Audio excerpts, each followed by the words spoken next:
We be live. Hello, Durud and Shalom, and Happy America Day. Happy 4th of July, everyone. Woo!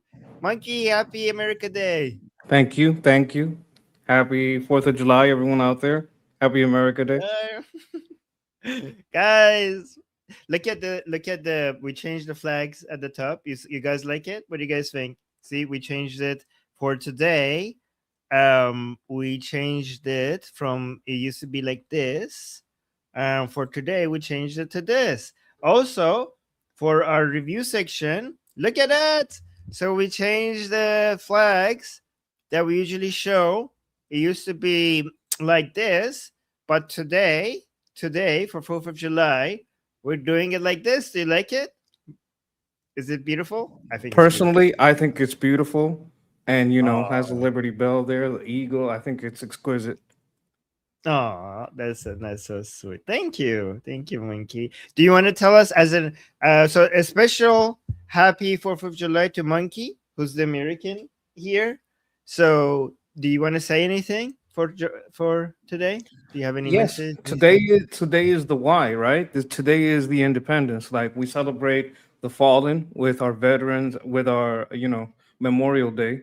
We celebrate the ones who survived in Veterans Day, and today we celebrate the why we have our independence, why we don't have to do what the UN or NATO says, why we cooperate with a lot of nations, but we have our independence, right? We are subjects to no one. So that is a beautiful thing. There are many nations out there that, like the EU, has a lot of problems with having two different nations that are not, in line with their own patriotic goals because they're subject to each other. Right? I believe nation states should have some a patriotic, element to them, and we have that. We have that, in space. We have a lot of that. Yes. Yes. Yeah. And you're also, as United States is also a huge source of inspiration for patriots worldwide. When citizens of other countries around the world witness American patriotism, it also inspires patriotism in their country. And by the way, let me see. Sarah is saying 250. Yay, weird. No US flags in the emojis. There's no emoji that for a US flag that will work. Like if I put the US flag in the banner down here, it would just show US. It would just show the letters US, so it wouldn't work. But I have US flags everywhere else. Like I have Look at here, the I upper have right over here. Look at that. Look at that. Look at that beautiful yes, eagle, the fireworks. That's very nice. It's and good work. and I have a US flag in my hand, so I have all of that. And Oh, look guys, behind you. There's another one right there behind you. You see, he has yes, one right there's there one behind here. him. I have some. There's so many US flags everywhere. So there you go. Yeah, one, two, three, four, and also for our review, and then five over there. So yes, we have everything. And one thing I want to say also is, on this day that we're celebrating United States and American patriots, I also want to mention that one thing that we support here on Liberty Politics is the unity of patriots worldwide to for them to work with each other. I think a lot of the threats against civilization today have accurately realized that their greatest obstacle is patriotism. The greatest obstacle, whatever threats that we have against civilization in the world, whether it's the woke right, the woke left, communism, or Islam, they have correctly identified the greatest barrier in their way to be patriotism. So patriotism is our greatest defense, and when it comes to defending civilization against all her enemies, and also for protecting liberty. And I think, given that how our threats are global, the response needs to be global as well. And I think patriots should support each other and celebrate each other, and see each other. So whenever you have a major holiday, where in every nation, I think it's very beautiful for the patriots of other countries to celebrate the patriots of that country, and wish them a happy birthday, a happy Independence Day, whatever national holidays they have. it's a really good opportunity for patriots of other countries to show their unity and support for the patriots of the country that are celebrating that special day. Because I think, growing up, they told us that nationalism and patriotism is isolates you. It makes you get the sense that you are superior, in a sense that you're against, it creates otherizes the people of other countries, right? When you celebrate your own country and you love your country, you come up with an understanding that we are good and others are bad. And this sense of nationalism isolates you, and that's bad. Nationalism is bad, patriotism is bad. But now we see that nothing could be further from the truth. In fact, now the greatest hope that we have against our global enemies is a global patriotic movement from patriots from all around the world to unite with each other and work with each other. In fact, one of the greatest sources of unity, global unity, is from patriots of one country to recognize the patriots from other countries, right? So 4th of July is not just a celebration of United States, it's an opportunity for the citizens of all other countries who are not American to come and tell Americans to congratulate and support and show the unity between them and Americans. So this is true for every country. Every country, when they have a national day, I think we should go in and we should make the people, citizens of that country, to see that they're being celebrated not just by their fellow citizens, not just by their compatriots, but from all patriots worldwide. So if you're not American, you don't need to be American to celebrate 4th of July.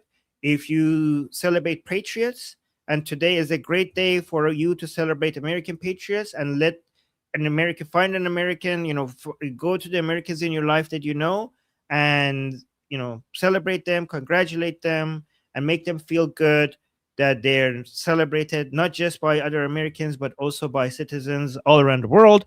Especially given that America, especially 4th of July, is very important for non-Americans, because Americans have been told by the media that they are hated globally, that the world has a negative view over them, and nothing could be further from the truth. So 4th of July is a huge opportunity for non-Americans to go tell Americans that you love them, that you support America, and that you appreciate them, and that you have a positive view of them. So take this opportunity and go tell Americans that you recognize them as great people and you appreciate them and you're grateful for them. Yes, like from a patriot, from whatever nation you're from a patriot to a patriot of America, I congratulate you. Like from a patriot of Iran to a patriot of America, I congratulate you on your day and for the the things that your great nation has achieved. Like from wherever you are, from a patriot to a patriot, because like Armin was saying, these things have been twisted and distorted. If you try to look at nations and their patriotism so through this twisted thing that they call the oppressor oppressed scale, where we all have to have this envy thing looking at each other, well, it's patriotism would be a toxic thing, but that's a distorted view of what patriotism is. This goes into doing the most good for the most people in an area. That's what a patriot truly wants. I want to do the most good for the most people in my nation. That's like the what's in the heart and the soul of a patriot. What do you think about this, Arvin? Wait, hold on. Let me put Samantha on timeout, because this is not the day, Samantha, for you to say stuff like that. Say that again. I was saying that there's a distorted view of what patriotism is, and it comes Yes. from this oppressor oppressed thing. Like if you try to view nations, if you have to put them in a category, then it's a bad thing. But what the patriotism is trying to do is something that you have talked about, which is trying to do the most amount of good for the most amount of people in a certain area. That's what a patriot of Yeah, Iran wants for Iran. That's what a patriot of Britain wants exactly. for Britain, to do the most good for the most people in my area here. That's what's in the heart and soul of a patriot, to do the most amount of good for the most amount of people right here where in my nation. And so you can Exactly. say from a patriot of Iran, from a patriot of Britain, from a patriot Yes. of wherever you live, Israel, from a patriot of Germany, of Netherlands, of wherever you're from, Mexico, Venezuela, Cuba, wherever you're from a patriot to a patriot, you can say that to an Yeah. American. From a patriot to a patriot, happy 4th of July. Yes.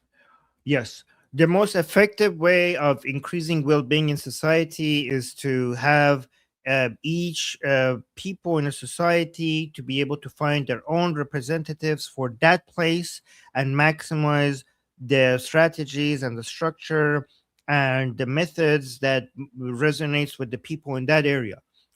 That's why patriotism and the nation state model has been the most effective way of increasing well-being, and none of that means that just because every geographical territory is focusing on finding the most efficient way to increase well-being in that area, it does not at all mean that you're against the people in other areas, right? It has not so they for when we were growing up, you had this leftist far leftist narrative, communist far leftist narrative, that this ideology means that you want the best for the people here, but not for the other people somewhere else. It doesn't make any sense. No, just because you're trying to improve the lives of people in a certain area, that doesn't mean that you wish ill for people in another area. In fact, the best way to improve your society is to be friendly for other societies and be allies of them, and also their strength improves your strength.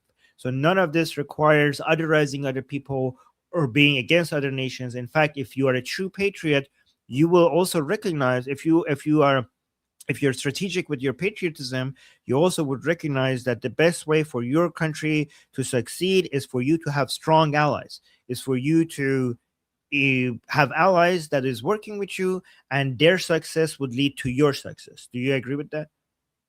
Yes, I agree. Especially like there has been a twisted distortion of what globalism is, because it used to be a good thing, and it's kind of distorted into this communist globalism where you're just using the people, like the people of Iran's resources have been like pulled into this crazy system of globalism where nations are just extracting the resources and not being cognizant of the what would be the patriotic goal. The patriotic goal would have trade that serves the people and it serves your trade partners. When you have a kind of like a vampire communist, well, you're just going to extract whatever you can for some kind of other goal, right? So there is a great, that's why we don't want to be too isolationist, and we want to trade with patriotic countries because they will make sure that there is a balance so that the needs of their people Right. are served and they stay strong, and we can engage in a trade that's good for both of us. Right. Yes. Okay. So also, let me. I will. We're gonna do. We're gonna do. Go to the news soon. So I have this ready. Don't you guys worry. But I want to also do. So we got some super chats. Let me respond to them. But before I do that, I'm also in a festive mood. So we got some popcorn. I believe some American popcorn, to celebrate not just the birth of America, but also the death of America's number one enemy, which is Ali Khamenei. So, which happened, his funeral happened to be on 4th of July. Thank you for the Islamic Republic for arranging that so that we could celebrate both at the same time. And given that instead of you being able to get revenge from Ali Khamenei, you were forced to buy American corn from the people who are responsible for killing Ali Khamenei, I thought that the best way to celebrate today is with some popcorn. So I think that would be fitting. So I got that as well. All right. So I have some let American me do. coffee. It's the most American morning drink, so I have that. All right. That's good. All right. Let me look at the super chats before we get to the news. And also, we're going to start with the news with some epic win from United States. So I had that. I arranged it as well. But let me see. Tom just gave us a super sticker. Thank you so much. Always supporting us, Tom. I appreciate that. And then Flesh Interloper with a super chat saying, Happy Independence Day. I am still mad about the tea. You stay mad. Yeah, that's good. Very American. Yes, I have tea as well. You know what? I have popcorn and tea. Okay, popcorn for killing Ali Khamenei, America's number one enemy, and tea. So there you go. Should I throw it? Should I? Is that like? Bad or good? No, because I got the coffee for Fleshy. Fleshy, I got the coffee over here. We good. We good. Okay. It's not just tea. Is We this got coffee. is this treason that I'm drinking No, tea? no, no, no. Because you're a Oh my god. patriot to your land. So if that's good in your land, that's good. Oh my god, no, Shauna's saying the tea goes in the sea. Oh no. Sorry guys. I'm Steve. Oh no. Okay. Sorry guys. And then you guys are so fair. With the super chat saying Happy America Day. Universe protect the USA. That's very atheistic. Thank you. Yes, long live America. Yes. And then we have Mr. Mac saying, Hey, it's the library what? Library Grease show. Or is it Monkey Politics show? Here's some super shekels. Okay. Well, I think it's Thank you. for Thank you Mac. very much. Thank you. It's a And combo. We're mixing a combo. oh, I'm outside the library. He's inside the library. You see? I see. I didn't get it. You should read these. I didn't get the reference. Is that a library behind you, or what is that? Well, what we have Or on the- my to my right, on the screen, it would be the left, the White House, and oh. to my left, the right of the screen is the Capitol. You guys can't see it right now, but So what I'm is this on library thing that location. is? I'm on location in Washington D.C. I had to fly Okay, over there. don't dox yourself. Don't Oh dox my God. yourself. Okay. No, but they have great But security here, so I think okay. the Secret Service is protecting me right now. So I didn't get the joke in the super chat. Maybe you should read them. If you could explain it to me. I don't get it real well. I'm just trying to Okay. extrapolate as much good as I can from it. Okay. Okay. Thank you, Mr. Mac. And Mr. Mac saying, like and subscribe. Yes, like and subscribe. Now that Mr. Mac also mentioned your, our monkey, I also want to make sure that I tell you guys to go subscribe to our very own monkey, um, our American monkey. And I'll put the link in the chat for you guys to go subscribe to him. He's trying to get to 1,000 subscribers. That would be a great gift to Monkey on 4th of July, to try to get him to maybe 400 today. So he has 353. Let's try to get him to 400. We're slowly trying to get him to 1,000, hopefully sooner, so that he could monetize his channel. So the link again, I'll put the link one more time in the chat. All right. Appreciate you guys. Thank you, Chad. Thank you, Armin. Appreciate all of it. No, we appreciate you. And then we got BT June with a super chat. Oh, saying to all you should read this. American. To all of us, to all of our troops, especially their spouses today, for all who have sacrificed for our country, happy birthday, Lady Liberty, America. Fuck yeah, America. Fuck yeah. No, it's a very popular song. Yes, I know. Oh, yeah. Thank you, BT. That's very beautiful. That's very sweet. Thank you. And then there's another one here. You want to read this one? To all immigrants of USA who come and build this country with us, who contribute to make up the fabric of what we stand for, loving patriots. I also want to have that message, like, sometimes these illegal immigrants are wrongfully mixed up with the immigrants. Like when we're talking about illegal immigrations, a lot of TV shows will just say immigrants, but there is a very important distinction, because we love our immigrants that come here the right way, do the right thing, and they become part of the fabric of America. People like to erase that distinction. There is a distinction, and immigrants are very important to America. Doing the right thing, following the rules, and these other guys that don't respect the law, don't respect how things should be. I want to make clear that a lot of us know the difference. That's good. Yeah, and that's a good reminder to everybody.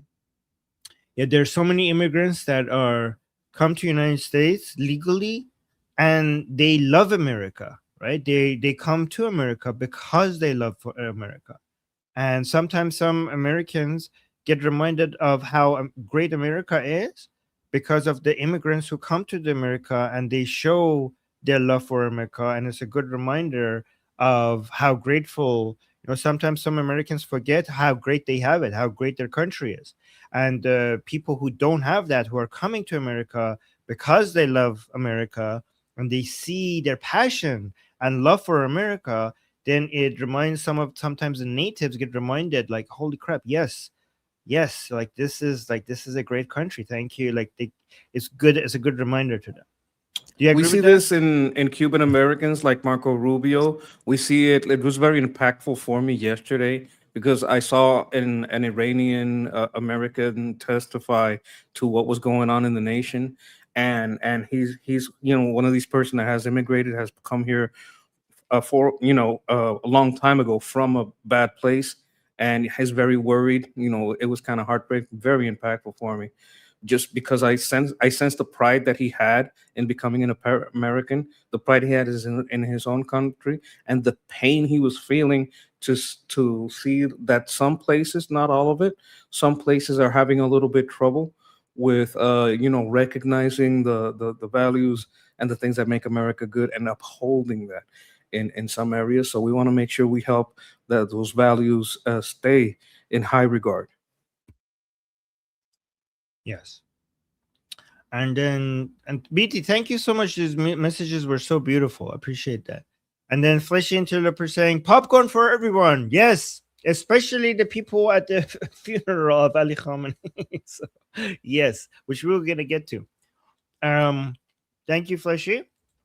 And then we get Shauna with a super chat. Thank you so much, Shauna, saying Happy Patriots Day to Americans and to the newest free nation state of Somaliland. Yeah. Yeah, they're gonna have Yes. their 4th of July. They did it today. They get a 4th of July too. Wait, they did it today? What do you mean? Maybe, I don't know if today they sign it. They could claim it. They go. Well, there's where if it's No, very very recently. they've been doing it for a while. They've been recognized by Israel for a while. Yes, it's very true. Yeah. But yes, congratulations on the new country, which is we're very interested in your new country because you seem to be moving, on our side of things. So that's great. And then we got another super chat by BT June again saying, if I don't see a bald eagle with a cigarette today, God isn't real. Well, there it is. Wait, I have yeah, I'll find it. I'll find it when Monkey is speaking at some point. Okay, so for BT, I'll find it. Okay. In fact, I might make it. I might make one for myself. No, not with cigarettes. Sorry, BT June. I'm a health freak. I'm not gonna promote cigarettes. Sorry. I'm gonna find something more. I'm gonna give him something more healthy. I'll Like make. a hamburger, hot dog, something No, that's not healthy as well. I'll give him a smoothie. smoothie. a whey smoothie, like a protein smoothie. Right? Give him a coffee at least. Wake up that eagle. Get him out there flying high. Oh, a Khamenei mouse. A Khamenei mouse. Okay. Yeah, maybe. Perfect. Yeah. And then Kathy, thank you so much for the super sticker. Appreciate that. Thank you for the support. And then Mr. Max saying I was auto corrected. Oh, okay. Mint Liberty. Oh, I was confused. Now it makes more sense. Okay. I was auto corrected. Mint Liberty, Grease, Monkey, Politics, Show. Got it? Yes. Okay. Now, thank you. And I appreciate. We knew the intentions were good. We knew the intentions were good, and you were kind of trying to mix stuff. But appreciate the super chat. Thank you. Yeah. So from Israel, we all loved all the Israeli support here. And then Casey with a super chat saying, "War on communism began last night." Oh, what is this? At Mount Rushmore. That's the place where they have the mountain with the faces of the president. I think the president gave a speech there. Yep. Oh, really? Oh, was it there? Was his speech over there? Yes, I think he gave a speech there that everybody has been sharing. And you guys, we may have it. We may have it lined up. I'm not sure if it's that specific one. I have some Trump speeches. Yeah, I have some Trump speeches, so it might be there. But I'm loving the aggressive anti-communism posts by Rubio and Trump. I'm enjoying them. I think we're moving more towards going anti-commie pretty soon. So I love that.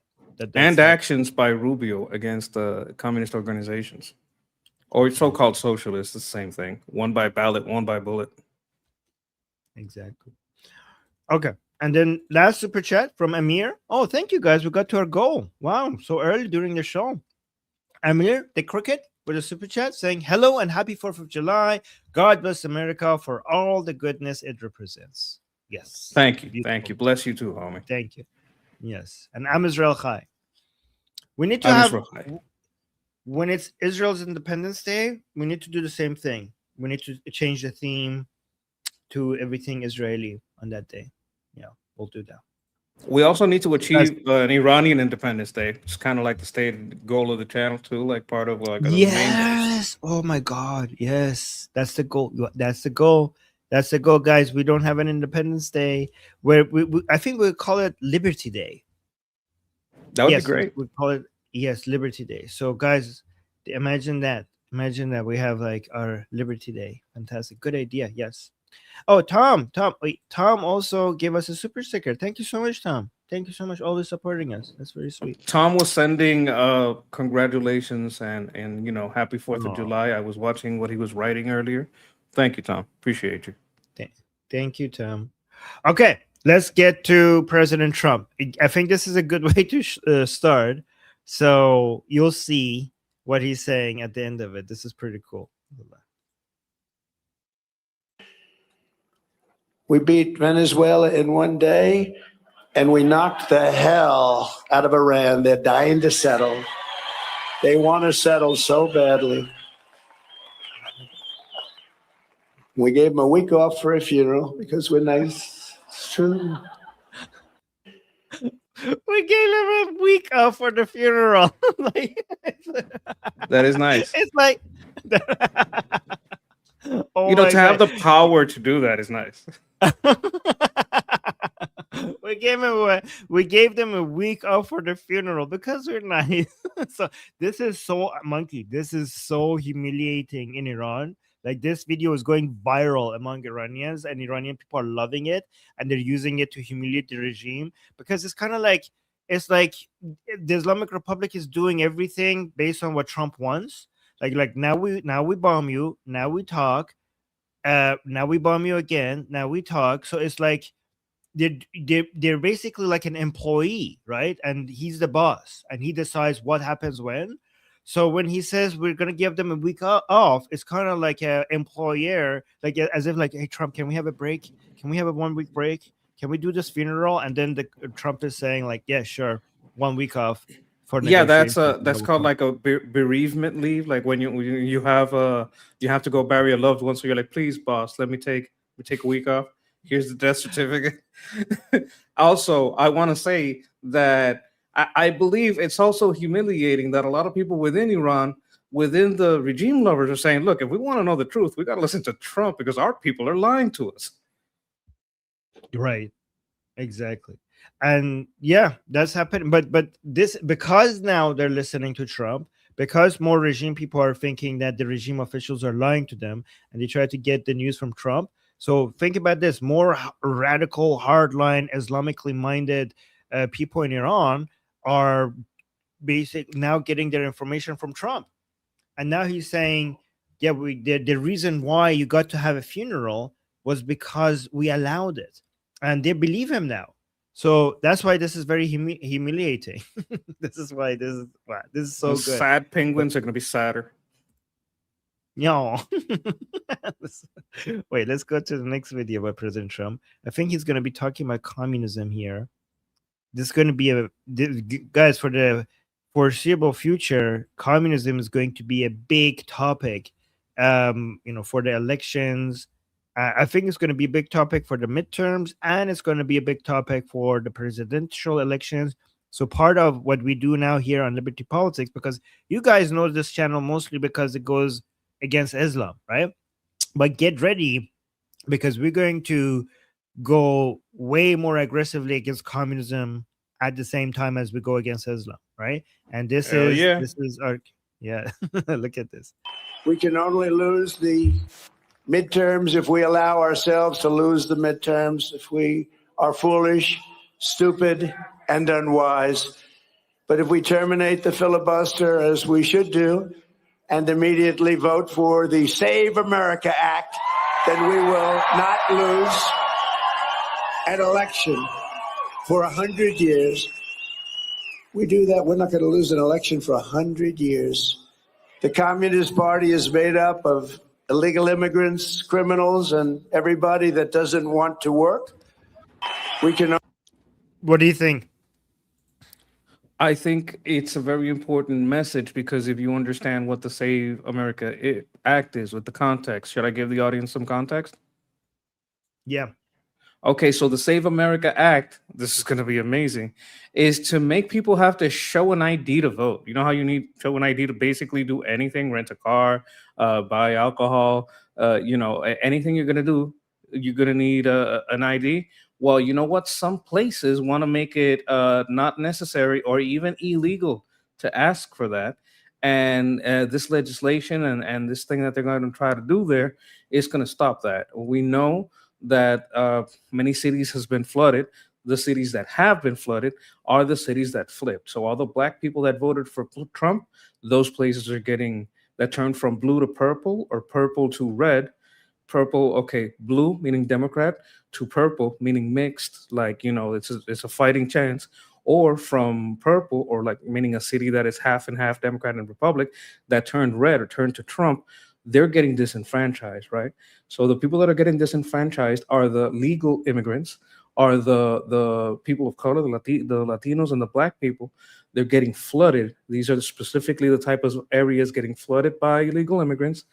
And we've seen a lot of fraud. I've covered this on my channel in the voter rolls and a lot of fraud in the voting system where you don't have to show an ID. It just makes it a lot easier.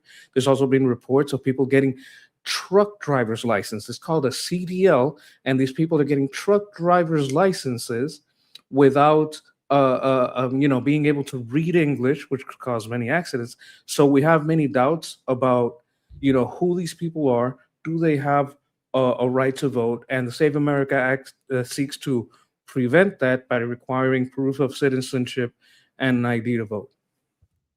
Right. We got a super chat. Do you want to read this? If Vance is on the ticket, we will lose the election. Middle grounders will vote Rubio over AOC, Kamala Newsom every day of the week. English as a second language people swing states.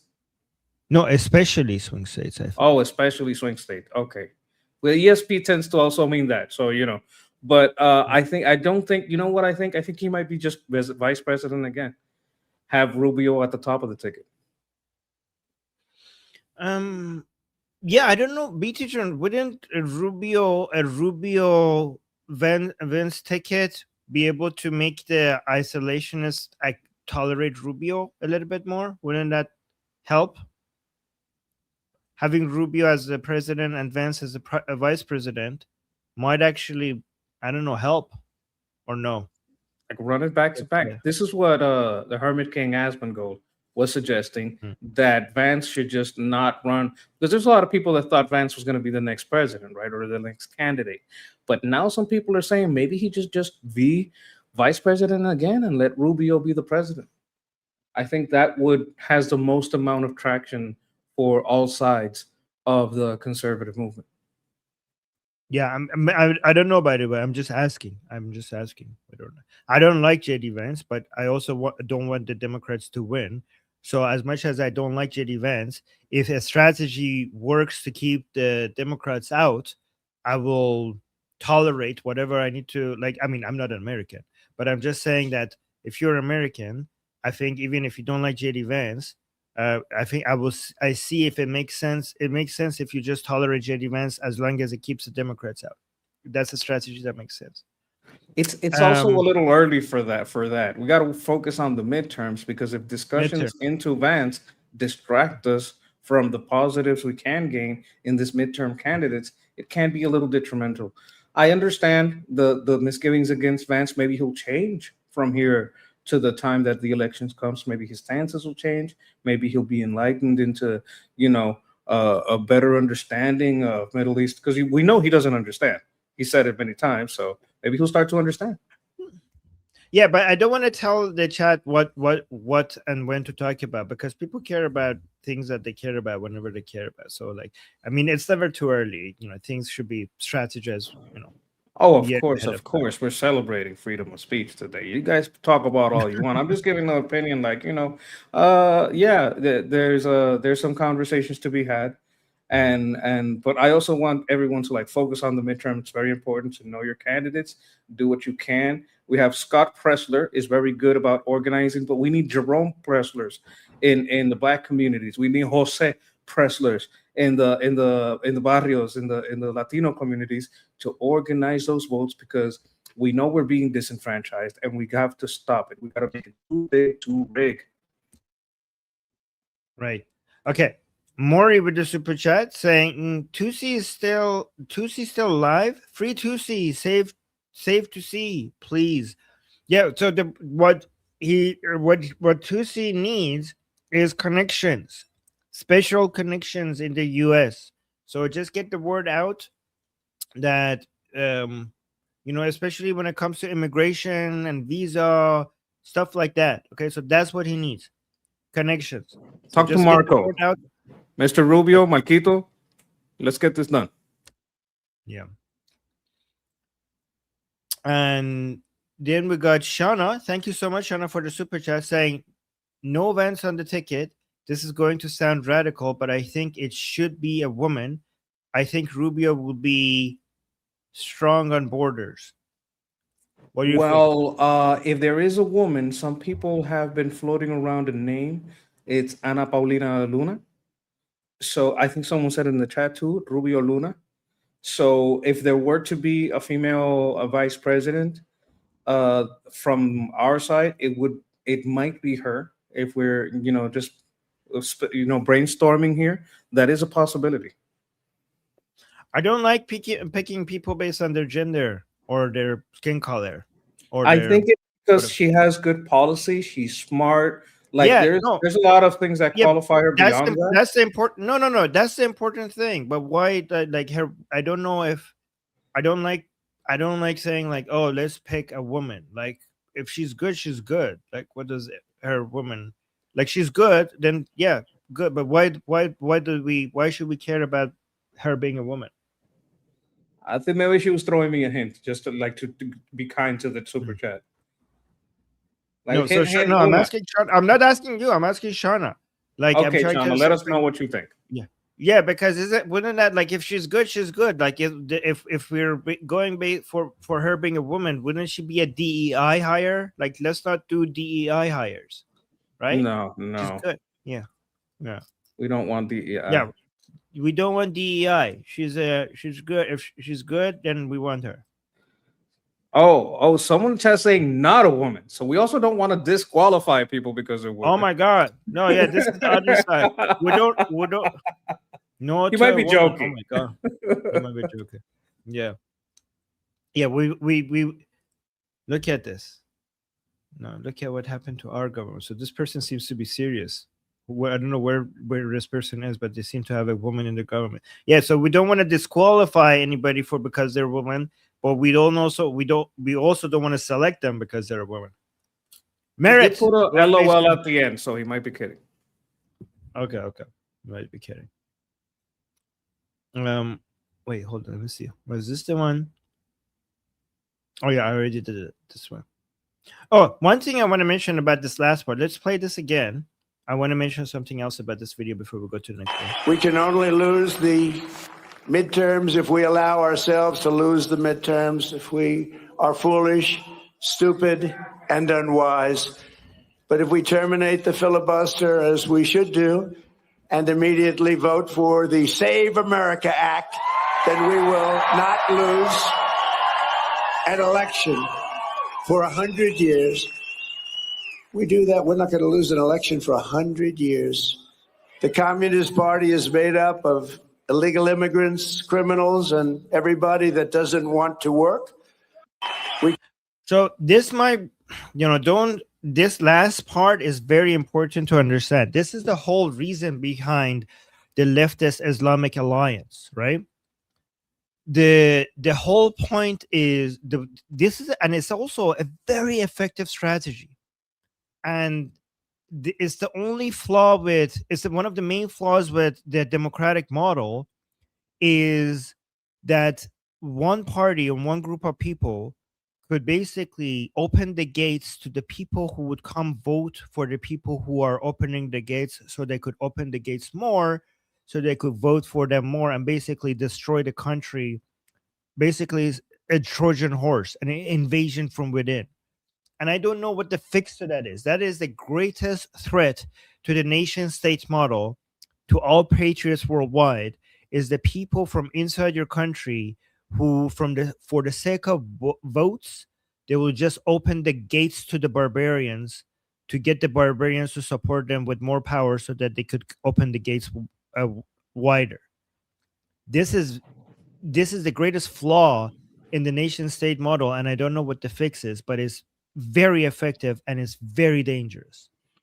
Well, these are people that would rather rule in hell than live in heaven. And just to use a figure of speech, like they would rather destroy America but rule Chicago, because Chicago is going to stay, under there. And we have seen in places like Detroit, places like Chicago and California, where things have gone very bad for the locals, right? Because of their bad policy, because of inviting all these people in, but they have less oversight. They have more control. They get to skim more off the top. There's more fraud. There's more money to be made, but you're turning the place into hell. These people they don't have any patriotism. What they want is power. Like, there is no truth for power to some of these people. So when you have people that are within the system that have no morals, no values, no love for the nation, it opens it up for this type of infiltration. True, but that is true. But what is the fix to it?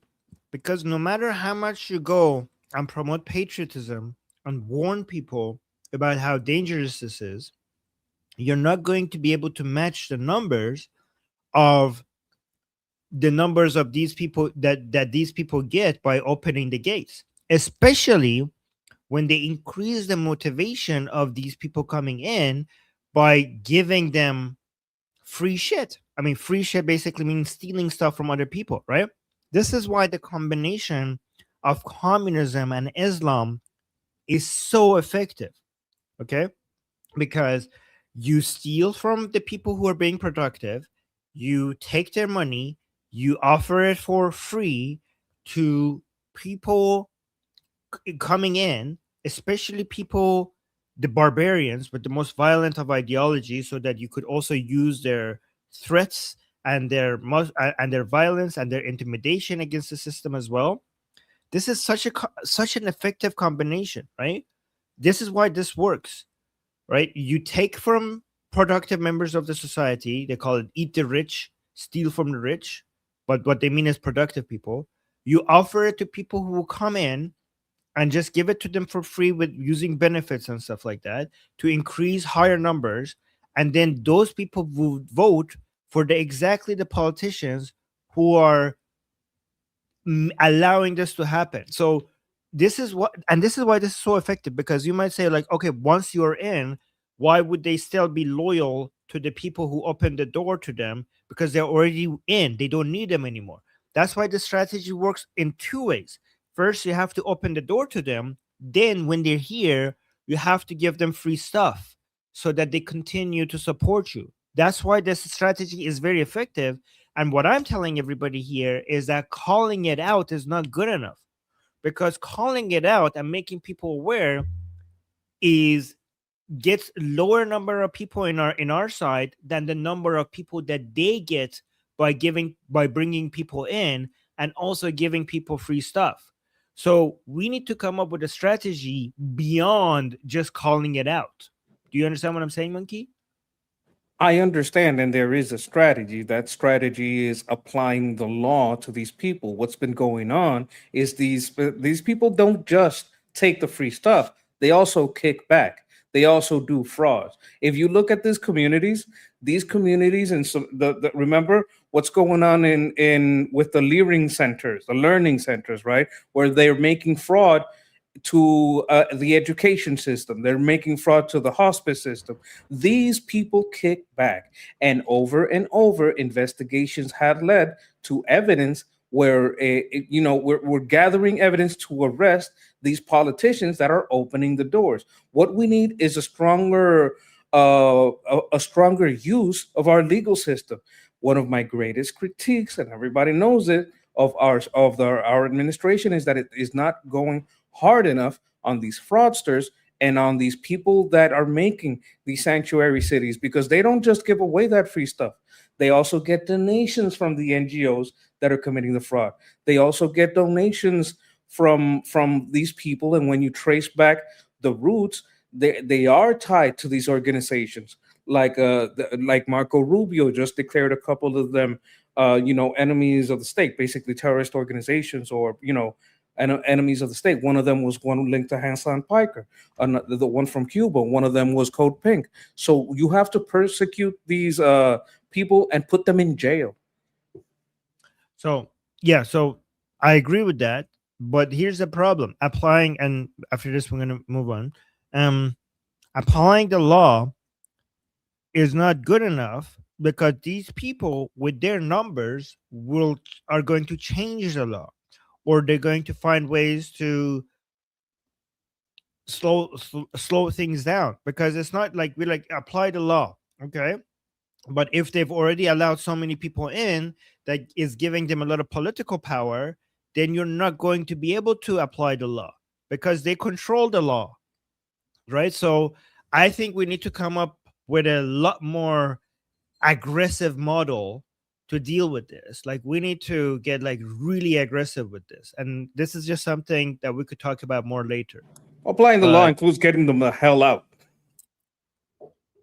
Yeah, but if they're already here and they're already citizens, yeah. Or anyways, we'll think about it. Shauna, thank you so much for the super chat, saying, I don't like it either, Armin, but also basically choosing a woman to be the vice president. Saying, I'm not against it. By the way, guys, I'm not against it. I'm just saying we shouldn't be picking people or being against people based on their gender, right?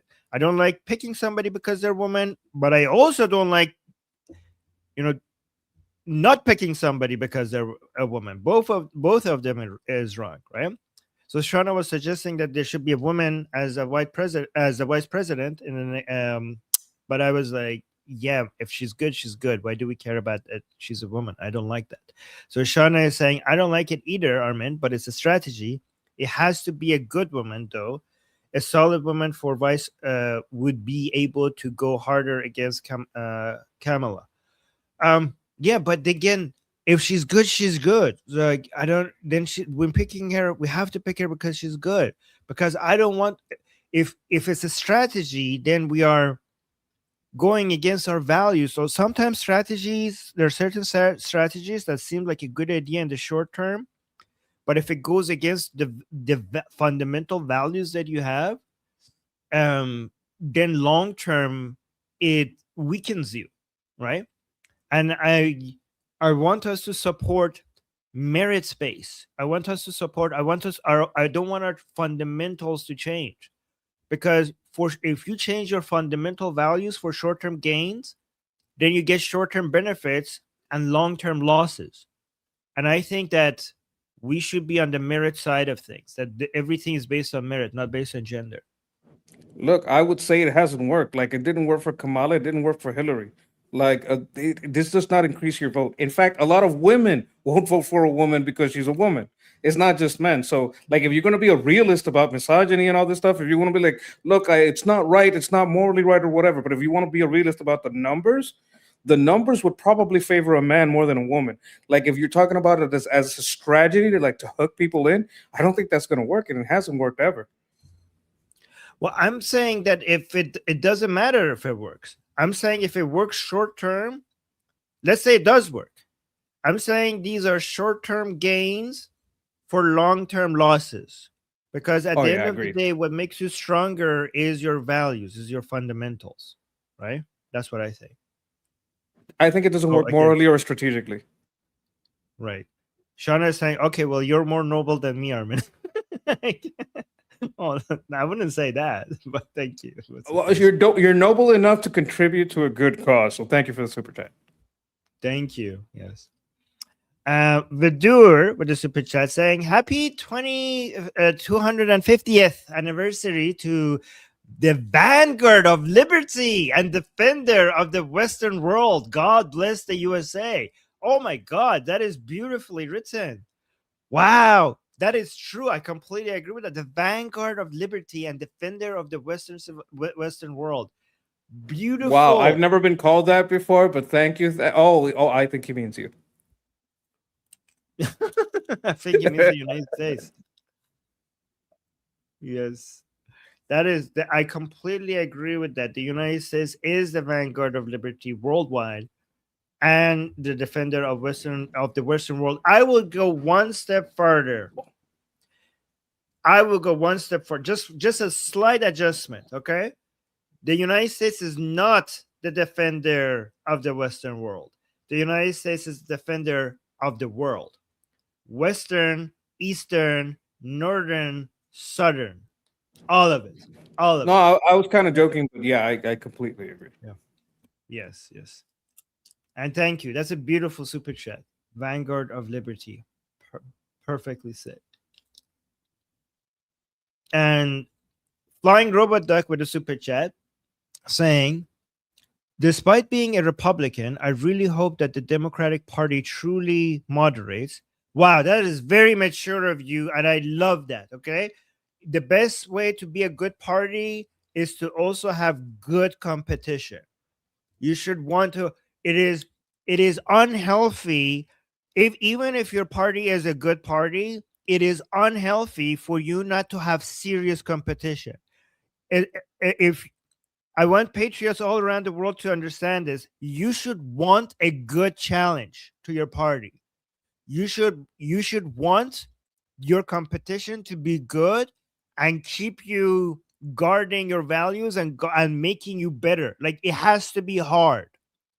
The more difficult your challenge is to your party, the better it is for your party. If a party doesn't have good, serious competition, it becomes weaker and weaker and weaker because it doesn't need to improve. So you should want the Democratic Party to improve. You should want it to actually represent classical liberal values and not woke and communist values, for the Republican Party to get better as well. If the Democratic Party gets better, the Republican Party gets better Democrat. as well. Democrat. They're not democratic. Democrat. Sorry. The Democrat Party, yes. Saying, and not just pretends to say they can win. We need two sane parties. I completely agree with that. I want a better Democrat Party in the United States. Do you want that as well? It's gonna get worse before it gets better. Like, there's certain things like you have to have some blowback. They have to suffer the consequences of adapting these far right policies, accepting this democratic socialist in their party. They've already done this in New York. In fact, one of the most famous Democrat strategists, James Carville, this guy worked for the Clintons. He worked on a lot of campaigns. I think he worked with Obama too. I'm not sure, but he's a famous Democrat strategist. He says we should not even sit these people who won in New York with the Democrats because they're not Democrats. They're socialists. We need to reject them in the party.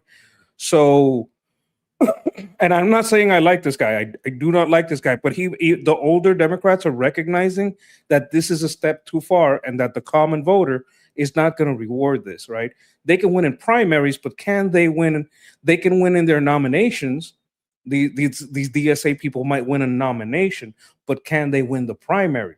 That's where if they have suffered big losses in the primaries because they nominated people that are too extreme, then the party has to reform. And I think that for the party to reform, it has to go through this phase, because the way it stands now, the Democrats are getting worse and worse.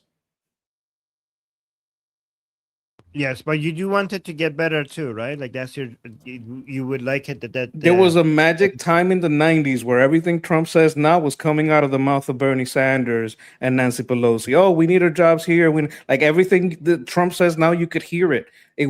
What was a 90s Democrat is today called the far right. Okay. I mean, Bernie Sanders was always wrong about almost everything, so I don't know. Except Almost the everything. Yemeni. Yeah. Anyways. Okay, so let's go to the next super chat. Jagatai saying a legal immigrant Texan and ex-Muslim atheist Pakistani. Oh my God, Jagatai, I love you.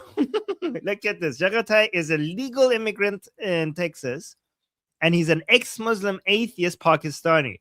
Wow. This is, oh my God, you're the best kind of American. Based on my perspective, look at this. He's ex-Muslim atheist Pakistani legal immigrant Texan, and he says, I love the USA and will continue to defend it against Islam and coordinated defamation efforts by our enemies. Wow. Love What I you, like Jagatai. about Oh my this God. is it goes to show what I say. If you do not, you have to push out, you have to excoriate the worst in your community so that you're not defined by them. So he's telling me he's from Pakistan. Okay, we have had some problem with Pakistanis in I think it's in UK, right? But because people like this take out the worst and say, hey, we don't like this. This is not a representation of us. Like if you fight the worst among you, you can't be defined by them because they're saying, wait a minute, it's not everybody. These people are fighting against it and they're teaching us the tactics. Like you're gonna have some insight into the way of thinking, into the culture that leads to the bad things. Like having these people on our side is great strategy because they understand things in a way I can't. Like he probably understand these communities better than I can. Yes, and also, guys, your immigrants, the legal immigrants who love America, who love Israel, who love the country that they're in, and they are true patriots of the country that they're residing in.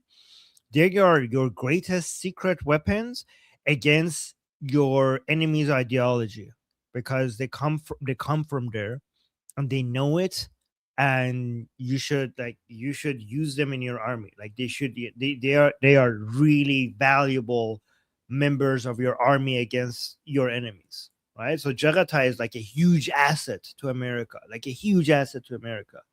So Well, just this value is the these. way I see you, Goldie, Oh, 2C. Like, there's great people out there that understand how the IRGC think, and like, I know what they're doing. I know what they're thinking. I know these people, and in a way that I don't.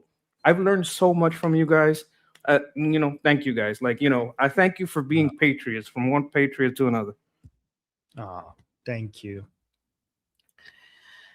And then we have Ehef with the super chat saying the GOP as a whole needs to get the messaging together. Too much Dems. What? Too much the Dems are, and not. Oh, too much the Dems are, and not enough the solution is. Ooh, that's a good point. Do you agree with that? I think we have solutions. Maybe they're not consolidated in a strong message that's readily identified. But I think America first is something that every nation should aspire. Like Iran should be Iran first. Like UK should be UK first. Like people who forget that they have a duty to do the most good for the people within their borders, right? So that's one of the strong messages. We want to get rid of fraud, right? That's nothing to do with any parties. Like if there's Republicans doing fraud, get them out too, right? We have a protection of the children, strong borders. I think these are things that are frankly one of the things that have turned swing voters towards the conservative party. They have turned some Black people, Latinos, to have converted them to the conservative party, the grand old party that freed the slaves. So we have strong messaging. It's just that some people don't recognize it because they don't understand that people that live in these communities are seeing these people come from outside and take their jobs, are seeing people come from outside and crowd their hospitals. This message is out. These messages are strong and they're out there, but they're not exactly new, and they're not exactly, you know, directed in a way that seems to be party centric. But I do agree with Ehef that so many, not just the GOP, but just so many of us keep saying like this is wrong, that is wrong. But we have to provide solutions, not just identify problems. It's easy to identify problems. Okay, there's three different categories. Identifying problems is easy. The more difficult part is providing solutions, but then that is not good enough. That because ideas are cheap. The third one is the most important and the most difficult is execution of the solutions. So easiest one, identifying the problem. More difficult, providing solutions. The most difficult and the most valuable is executing those solutions, because sometimes you have good solutions, but coming up with a solution is easier than actually doing the solution. Well, in that case, I'd put forward the SAVE Act and mass deportations. Those There are you like go. actionable plans and things that are happening. Yep. All right. And then we have Sarah with the super chat saying Rubio president, Feinstra, Iranian VP. What a team. Yes, Feinstra in our chat. Do you want I mean, I think Feinstra would love that just so that she could spend time with Rubio. I think she will take that. Is she here? I think she I want is. to play dominoes with Rubio, hang out one day, have a beach day. He seems like a cool guy. Yeah. I think she would love that. And then we got another super chat. You want to read this one? Thank you, America, and happy Independence Day to you all. I love how much you all love your country. Love from England. You know, I hope and pray that England will love itself more, its roots. I think there's been some blowback against the things that they have done that is leading to a rise in restore, and the sentiment is very strong, and I hope it becomes actionable. It becomes things you can do, and you can get the right leaders in. Wow. I have something I have to show you before we go to the next super chat. Jack, you saw Jackson Hinkle going to Iran for Ali Khamenei's funeral. Remember that? I did. I just saw a video of him. I'm going to show you guys. So as soon as he arrived there, they turned him into an unpaid waiter handing out drinks to people. Look at this. This is Jackson Hinkle. Look at this. On 4th of July, he's betraying his own country, going to the Islamic Republic, going into Iran for the Islamic Republic for Ali Khamenei's funeral, and handing out drinks to people during the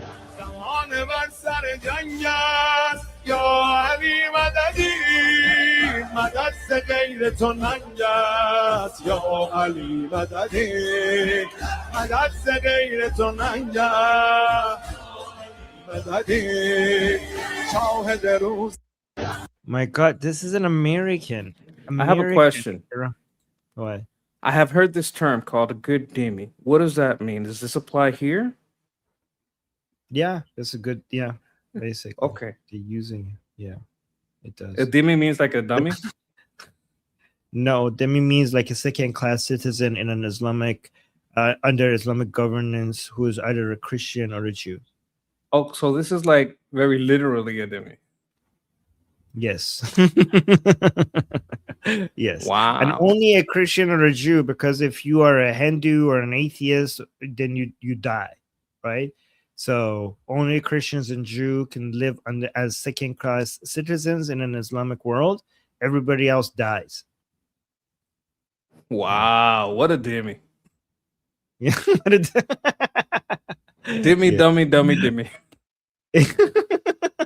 That's true. Okay. And yes, so a novel Odyssey. Thank you so much for the super chat. You said thank you, America. I just wanted to show you as a British person is celebrating America, but that American over there went to Iran to celebrate the greatest enemy of the United States. You see the difference?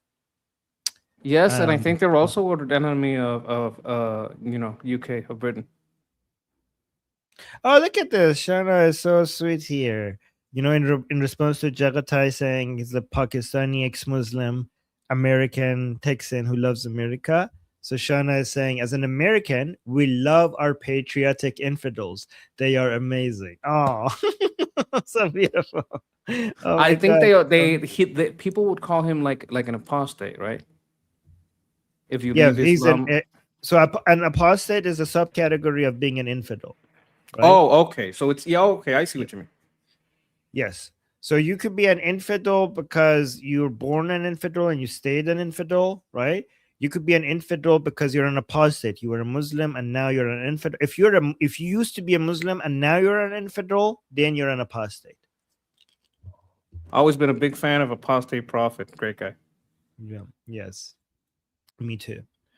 Tom with a super chat saying, could you both tell us what Independence Day is and give a brief history of it? Like and subscribe both to these guys. Well, as a American, it's a Declaration of Independence, right? Well, when it's a lot about representation. We have it all started because of representation. We didn't have representations in the place where our laws were being decided, and that became a problem. There wasn't a solution. So when you can't affect change through the ballot, things get heated. Things did get heated, and we had to do what was patriotic for the people in our area, right? For people in that location. That's why we were talking about patriotism, is about doing the most amount of good for the people within an area, right? Within a location. That location was America. And the most patriotic thing to do at that time, because we had no representation in the place where our laws were being made, was to create a government so we had a representative democracy, right? We have a constitutional republic. So that was the decision that was made to make it fair. We had a Senate where every state gets to vote, and a Congress where there's a representation that's more proportional to the population of it as each state.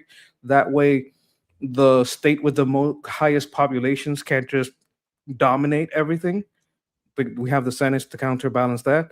But a state with very little population to put in also can't have too much power. We have the Congress to balance that out. So that's how the branches of government were worked out. But it is most about having independence from an outside rule that doesn't have the interest of the local population. So you have representation for the locals. So I think you're talking about taxation without representation. So that was one of the problems.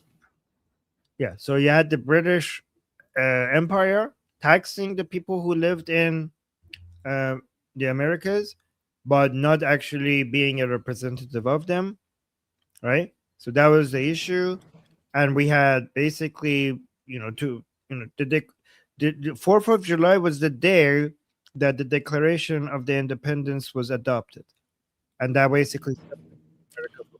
Okay. Okay. So here's the thing. There's a lot of dates that are very important. I know the 4th of July is.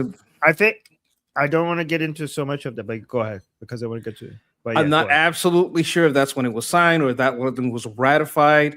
It might be when it was ratified because things took a long time. Adopted, yes. That's adopted. But in essence, it's more about the actions. It's more about what was achieved. Right. And the whole T thing is because the Americans who were angry with the British, they basically got the British tea and they dumped it into the sea. No, because they were Right. taxing the tea, and if you throw the tea in the sea, it can't be taxed because it can't be sold. The tax. Right. Right. So yeah, that's it. And by the way, so I don't know, is this so?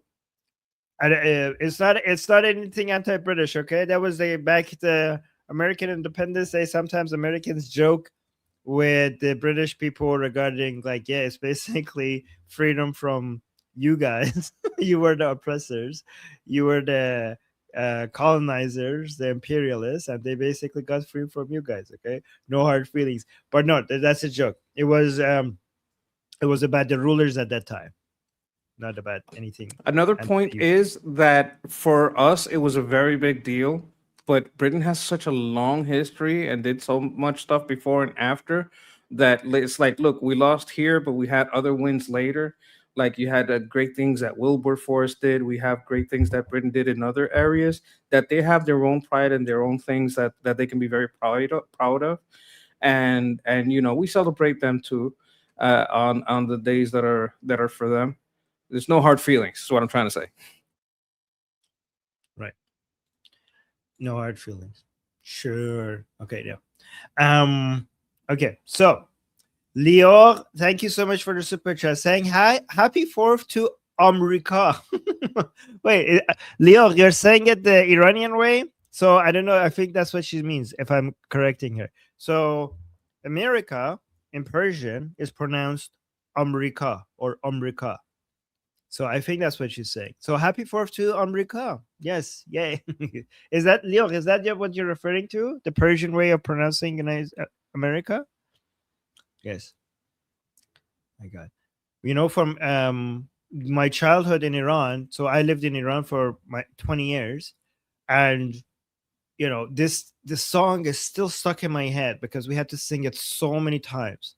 And this part of it says, America, America, مرگ پی ننگ تو خون جوانان ما میچکد از چنگ تو. This is what we grew up with. So it means that America, America, death be upon your cursed face or something. The blood of our young drips from your claws. I think this is severe brainwashing, and I understand why you guys hate the IRGC so much, because it's so insidious. It doesn't let you guys think for yourselves. They're just trying to brainwash you, since you guys are just little tykes, trying to go to school and worry about other things, putting these things in your brain. It's terrible. We had to sing that song so many times. Like I heard it so many times that unfortunately when I hear America, like when I hear that pronunciation, that song starts playing in my head. That's how many times. Oh, Magbeni Rangeto. Sorry, Gandalf, I got it wrong. Magbeni Rangeto. Okay, so death be upon your evil ways. Is that Gandalf? Is that what you're saying? Okay, so he's correcting me. I forgot what the lyrics were. So America, America, death to you, death be upon your evil ways. The blood of our children, the blood of our children and young people, it drips from your claws. That's the song. Yeah. I think it also, like, you end up respecting and fearing this thing because it's like the boogeyman. You don't want him, it's like, oh, you know what I mean? Wow, Gandalf remembers the rest. Gandalf, by the way, Gandalf is inside Iran. He remembers the whole relics. I don't remember the rest. Well, they probably still sing it in the school. He passes by a school, he's going to hear it, right? Well, it's on TV.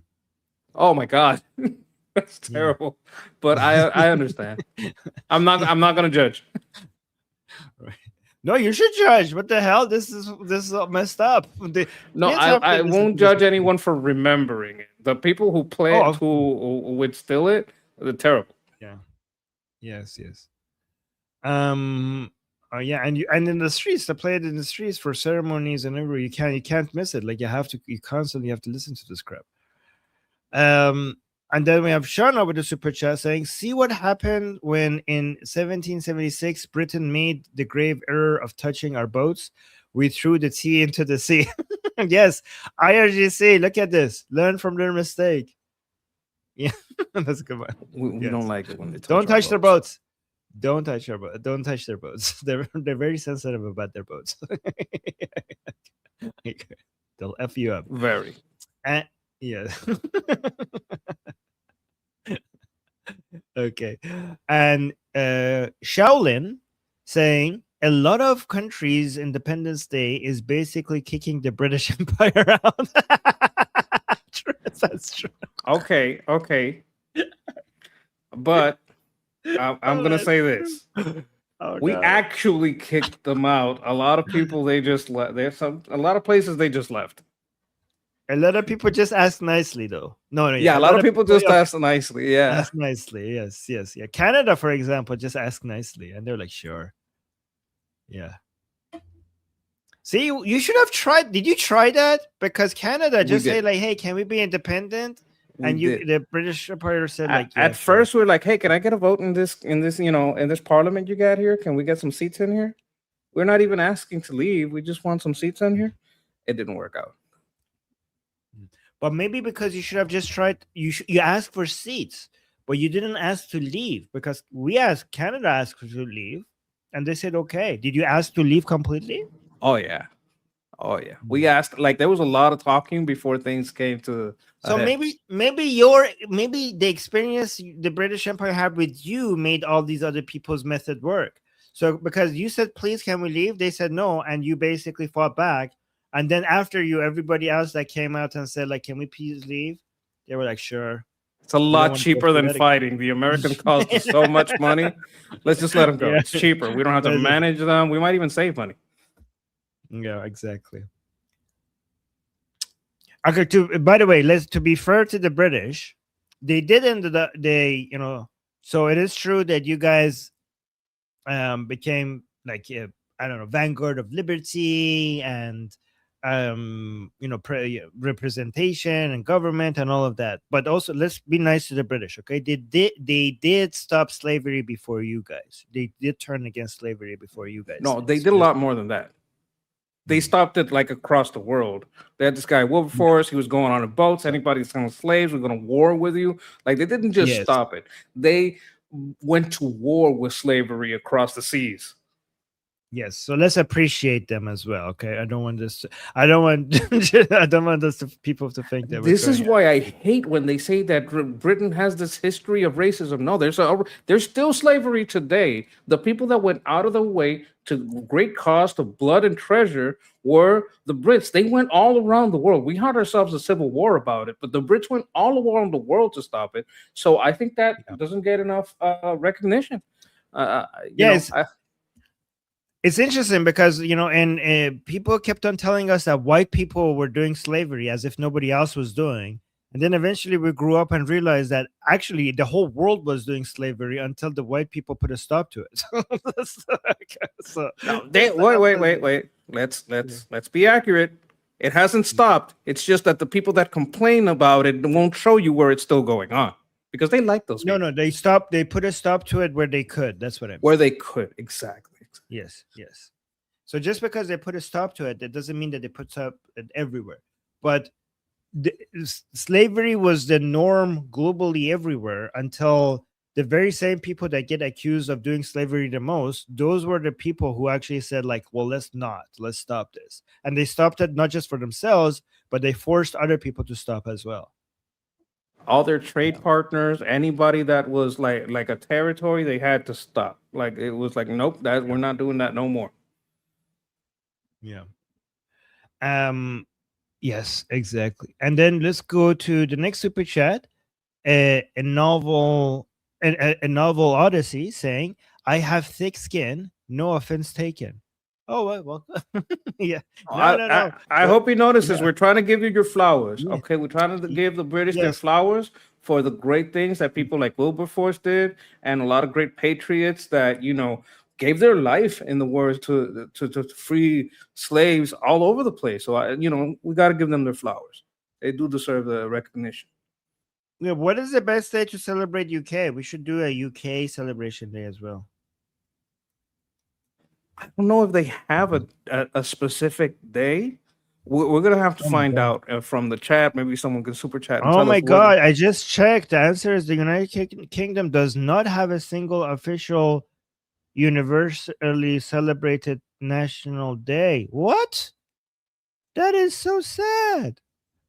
Is there a Let day me for get Wilberforce? We should celebrate that guy. That guy brings pride in British values and credit to the great things that they did that they don't get enough credit for. that. We have a day for everything. We don't have a day for the UK. We have a day for puppies. We have a I day for believe a couple of months ago, maybe last month, was International Popcorn Day. really. What the We have a hell? day for everything. I don't know who comes up with these holidays, to be honest with you. We have an international popcorn day, but we don't have a day to celebrate the UK. That's crazy. Someone in the chat saying Winston Churchill. Maybe he has a day. Oh my God. Great guy too. Yeah. Okay. And then we have Hungry Swamp Puppy, speaking of puppies, saying Iran should celebrate the Abdanan rice party. Maybe. Abdanan rice party. I have no idea what that is. But no, we need something bigger. I mean, that was a beautiful day, but yeah. Does it have anything to do with rice? Yes. I think Okay. it's the people were throwing the rice in the air to show that the protest is not for food and for the economy. It's for toppling the regime. Yeah.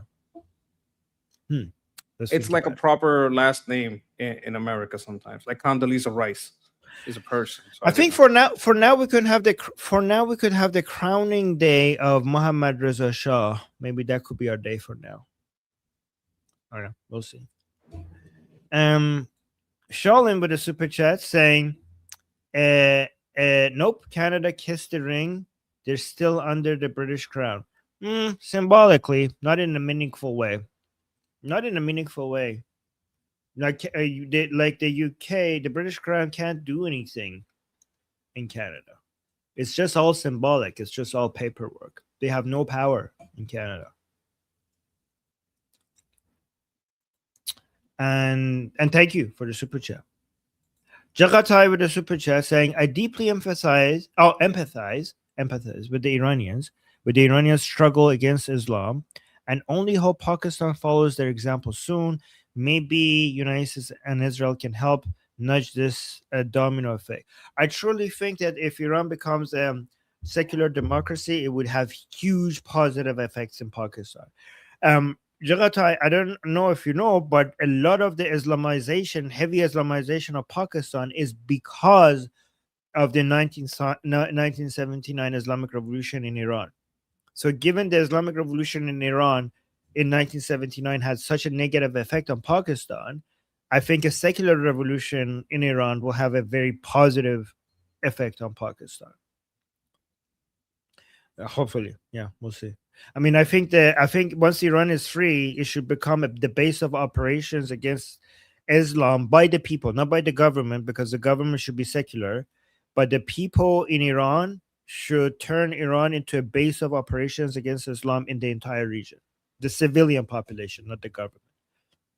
And okay, and thank you for the super chat. Anyways, let's go to the next video. Let's see what President Trump is seeing here. This is very fitting that these are the videos that we're looking at on 4th of July. I think it goes well here. In 250 years, the free people of this land have accomplished more with our liberty than any other society has accomplished, even in thousands and thousands of years. As you look back and you study, what our critics will never understand is that America is not the sum of its mistakes. Our mistakes make us human. Our achievements make us American, and nobody has ever had the achievements that we've had. We are the nation that dreamed and created the modern world. We laid the railroads. We raised up those big, beautiful skyscrapers, harnessed electricity, and invented the light bulb, the telephone, the airplane, the assembly line, the television, the microchip, the personal computer, the internet, the GPS, the smartphone, and almost everything else that has ever been invented, including, especially over the last few days in certain areas, a thing called air conditioning. We started the human genome to cure diseases. We powered entire cities by splitting single atoms and planted our flag on the moon. Americans fill the airwaves of the planet with our music and our culture. We invented baseball, basketball, football, volleyball, NASCAR, and the rodeo. We love that rodeo of the West. Americans have won the most Olympic medals of any country in the world by far, the most Nobel Prizes. Well, they haven't given me one. Settled 8 wars. I still haven't gotten it. That's okay. And the most world records. We publish by far the most patents. We produce the best movies. We make the best music. And we raise up the greatest entertainers and strongest athletes the world has ever seen. So true. We built the biggest and most dynamic economy. And by the way, our country today is doing better than it's ever done before. Never had anything like it. With, as of last week, $19.2 trillion pouring into the United States right now from all over the world. That's the investments being made. And the record was 3. 4 years. In 4 years, the last administration did much less than 1, and we did 19.2 in 12 months. And thanks to our great election win, November 5th, and the tariffs, plants and factories are being built all over the United States right now, and they're being built at a number that we've never, ever seen before. So much more. We're breaking records by double, triple, quadruple. We created the strongest and most powerful military. We won 2 world wars, the Cold War, left America's enemies in the depths of history. Wow, that was so good. Well, he does have a Peace Prize, but he got it from Maria Corina Machado, from the Venezuelan who won the election, but was not allowed to. Yeah. He has one. He just didn't get one from the committee. So he's being accurate, but technically he owns one. Yeah. Yeah, but that was a beautiful list of, that was a beautiful demonstration of how great United States is as a country, isn't it? That was a great flex. That was a great flex. The best. Okay, let's go to another speech. I think this one is very beautiful as well. This is another part of it. As an enjoyer of air conditioning, that one touched my heart.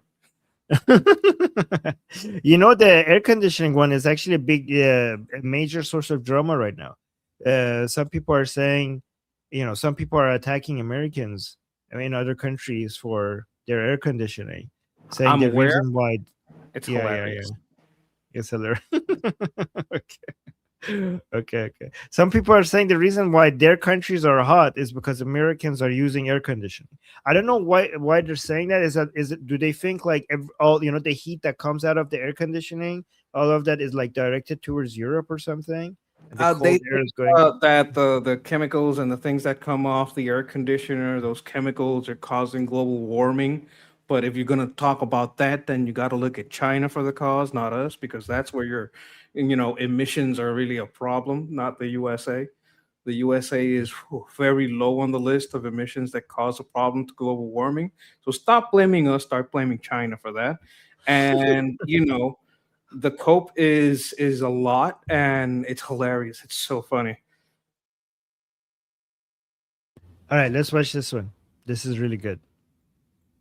From the roaring waters of Niagara Falls to the shimmering gushes of oil and fire from our beloved Texas, from the magnificent fields of corn and wheat and barley of our farms in the Midwest, to the vast canyons of finance in New York City, from the billowing sacks of steel now being produced all over our country at record levels, to the car plants that are rising like we have never seen before. We have more plants under construction than we've had ever before. Automobile plants, something you didn't see of at all for 35 years, to technology from the minds of geniuses that is being brought to life in all corners of our country, from the snow-capped peaks of the Rockies to the white sand shores of the Gulf of America.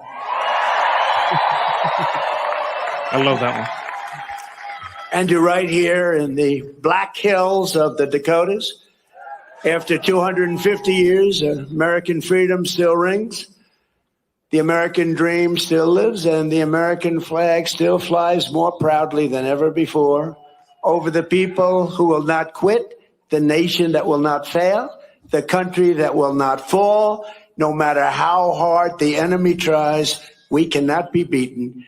Tomorrow we reach a milestone like no other and celebrate with joyful hearts and soaring spirits, because after 2.5 centuries, we know that this is not an ending. This is only the beginning of the golden age of America. And together we will make America bigger, better, and stronger than ever before. I promise you that. It's an honor to be your president. Thank you very much, and happy Independence Day to all. God bless you all. God bless you all. Thank you. What do you think about that? That was beautiful. I loved That was it. very beautiful. And I think it's fair to call it the Gulf of America. It's North America, Central America, South America. Like, that's what covers the Gulf. What do you mean Mexico? Mexico is a tiny portion. If you look at the land, the miles on the Gulf of America, most of it is not Mexico. Yes. Also, you know, the part that resonates with me is saying that the best of America is yet to come. And I truly believe that. A lot of people around the world are trying to claim that America is a dying empire. I think America has only gotten started. I think that you haven't yet seen the main power of the United States. Like, in the next 250 years, they're going to look at this time, and they're going to remember this time as the weakest time of America compared to what's about to come.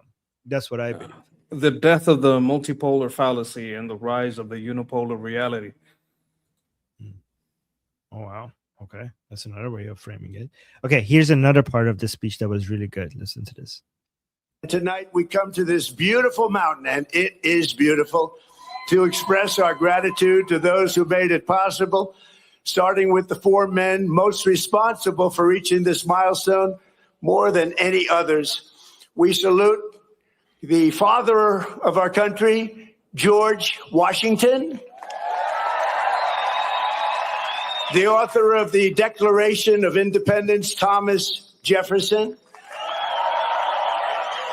the great emancipator and savior of our union, Abraham Lincoln, and the man who built America into a global superpower, Theodore Roosevelt.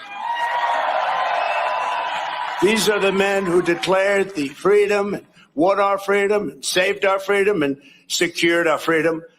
They were men of action, men of ambition, men of daring, men of destiny, and men of truly great intelligence. Above all, they were great men of history. Tonight, on the threshold of our 25th year, we stand beneath the monument of these heroes, a true group of unbelievable people, and we rededicate ourselves to being a nation as big, bold, noble, and as great as these American giants. And that's not easy to do, but we're going to do it. These men could only have been made in the USA.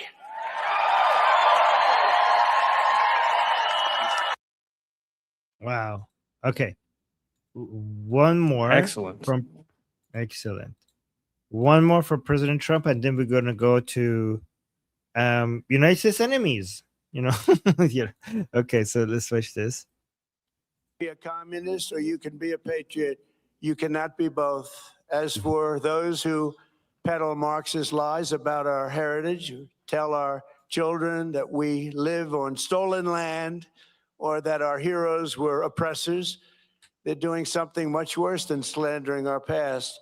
They are slandering and attacking our future. Not going to let that happen. They're trying to tear down the great American character, to destroy the people who declared independence, who crossed the Delaware, who settled the West, and conquered the skies. You know who those people are. But we will never let that happen. Be a communist. Okay, the first part was very important. The first one was very important. Look at this. So he says you can be a communist or a patriot, but you can't be both. Be a communist or you can be a patriot. You cannot be both. As for those, True. What do you think about that? I It's agree. absolutely true. It's absolutely true. And communism does a little trick that he's talking about. There's a quote from Orwell where he says, "Those who control the past control the future, and those who control the present control the past." So a lot of the things that communists do is distort the past to create this oppressor-oppressed narrative. So that's why you can't be a patriot and a communist, because communists are going to destroy the reality of what the nation is, to turn you against it, and for this oppressor-oppressed, war within. Yeah. Also, here's the second part. I love this response to the people who keep saying you're on stolen land. who peddle Marxist lies about our heritage, who tell our children that we live on stolen land or that our heroes were oppressors, they're doing something much worse than slandering our past. They are slandering and attacking our future. Not going to let that happen. They're trying to tear down the great American character, to destroy the people who declared independence, who crossed. Yeah. Yeah, that's good. That's a good response. These are lies. Garbage lies that we're going to dedicate a huge portion of this channel and what we do here and our community in our discussion group, and the team and the army that we're creating here on Liberty Politics is going to be dedicated to fighting the enemies of liberty, which is Islam, communism, the woke left, and the woke Reich, like the Nick Fuentes, Tucker Carlson, Candace Owen types people. So this is good. This is good. Do you want to add anything before I read the super chats? I want to thank you. What are you saying? You're saying we're going to dedicate ourselves to that? Oh, okay. Well, okay. Thank you. Appreciate that. I would like to help with that. That's all I can say. That's good. That's good. You're recruited in the army, in the Liberty Politics Army. All right. Sir, yes, sir. That's good. All right. We got 3 super chats. Let's respond to them. Kat Miowski saying, I made a meme. It's my latest short. You're welcome. Oh, well, thank you. Guys, check it out. Kat Miowski's channel. Go check that out. Go check out her meme. And then we got another super chat by Norm Alman. I think. I don't know if I read that right. Oh, you want to read this? I think this is you could sing this. Because I'm proud to be an American, where I list I have AC. And I won't forget the HVAC guy who installed it for me. Oh my God, that was so good. I'm glad I got you to read that. You did such a good job. I sang it from the heart, Wait, how do you read this person's name? Because I don't know how to pronounce his name. Norm Alman. Norm Alman. Okay. Or Norm Alman, but I think it's Norm Alman. Okay. That was really good. You did a good job singing that. That was good. You hear that song in every Trump speech. So I know it, but I hear it, okay, I know what he's going with here. What's the original though? Because at least I have. What is that? It's AC. Because I'm proud to be an American. I don't even remember the other lyrics because these ones are stuck in my head now. Or at least I have AC. I love that. We officially changed it. Whatever the original was, we're gonna AC. AC is now the official one. I second that. Normal Man. His name was Normal Man. Well, okay, wait. Forgive me, I'm just a monkey. No. The way he capitalized it, he said norm, and then AL was capitalized, so it was hard to read Oh, it. so normal. Yeah. Normal, man. Okay. Yeah, no, he capitalized AL, so that's why it was hard to read it. Yeah. Anyways, Fleshy Interloper with the super chat saying Trump didn't mention producing popcorn for Iran. He did. Oh, I mean, did he? No, he did. He did. He mentioned the corn. He mentioned we make great corn and we have, hay. He mentioned the crops, didn't mention the popcorn, but we got some here representing. Yeah, we got popcorn here representing great American corn sold to the Islamic Republic to make them feel a little bit better about you killing their supreme leader. Okay. It's disappearing fast, but that's because it's good. Yes, yeah. Sorry, not sorry. We killed your supreme leader. Here's some popcorn. Anyways, speaking about America, let's look at some of her enemies. Let's see what she has to say, because we also have to get updated on the news and everything is happening. You guys know this Pakistani American, I would say, woman. She's in Iran for Ali Khamenei's funeral. She has some more updates. Let's listen to her here. Hi everyone. Those of you that have been following me for the last couple of days know that I'm here in Iran. I'm going to be covering the funeral procession of the late Ayatollah Khamenei. One question that's been coming up on my social media that many people are asking, and I think it's a legitimate question, is this really going to be the late Supreme Leader Ayatollah Khamenei's body that is being carried, his actual body, his actual coffin, his janazah, throughout each city up to Mashhad? After speaking to several credible sources here in Tehran, because I had a similar question, because usually some people say in Islam that those who have passed away, that you buried them swiftly and you buried them quickly. And some were under the impression that the Supreme Leader had been buried many months ago. But after speaking to several sources, yes, it will actually be the body of Sayyid Ali Khamenei. Him, along with martyrs, have been preserved for this whole time.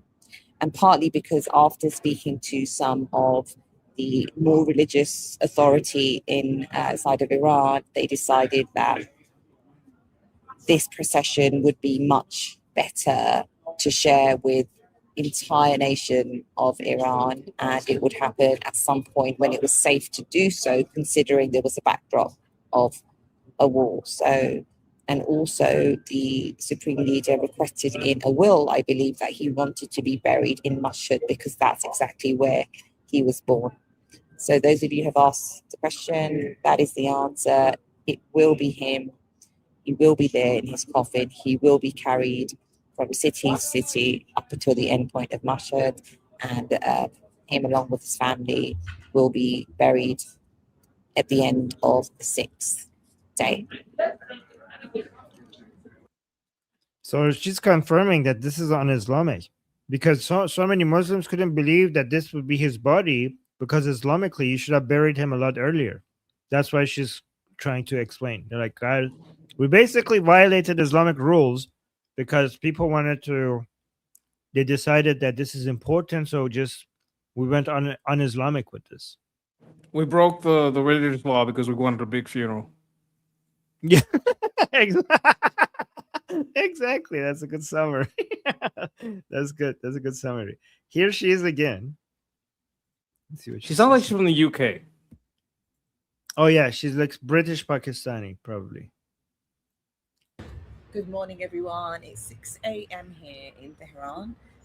They're using her a lot, by the way. Like the Islamic Republic loves, women who sound British to come do propaganda. Like Jackson Hinkle, her, like they're probably getting paid a lot of money to come and legitimize the Islamic Republic. But he's more serving drinks. She's actually like getting the message out there. He's just being a good dimmy. Yeah, I know. Yeah. Good morning, everyone. It's 6 a.m. here in Tehran. This is the official first day for the funeral procession, as journalists from all around the world make their way to start reporting and looking at the vast public, the number of people that are attending this event from day one. This video merely is about some people who have been commenting on the fact that I am wearing a hijab or I'm covering myself up. As you can see, I'm wearing black. This is usually the standard color to wear during a funeral, and this goes across cultures, I believe. This is just a way to mark our respect as journalists who are coming inside a country to report on what will be the most historic funeral in the history of this earth, actually. Especially if you speak to Iranians, they will tell you this. So, as a journalist, even though I do not wear the hijab, for me, this is a way to show my respect to this country, also to the officials who have given me the opportunity to come here and report on the behalf of so many people in the West. So, that's why today I will be covered up and I'll be wearing all black in a hijab, modest clothing, because that, for me, is a way to show my respect to the late Ayatollah Ali Khamenei and for those people who are going to be incredibly sad and showing their sadness and their emotions today at this funeral. So that's a lie. This is not going to be the biggest funeral in history. In fact, it was a fraction of what they thought it was going to be. And the biggest funeral in history was for Khomeini, the first supreme leader. And this is Rahula? not going to be, Ruhollah Khomeini. And this is not going to be nearly as big as that first funeral. Yeah, I saw those videos. Those videos were crazy. And I think the numbers back then, like the literal numbers, were a lot bigger. A lot bigger.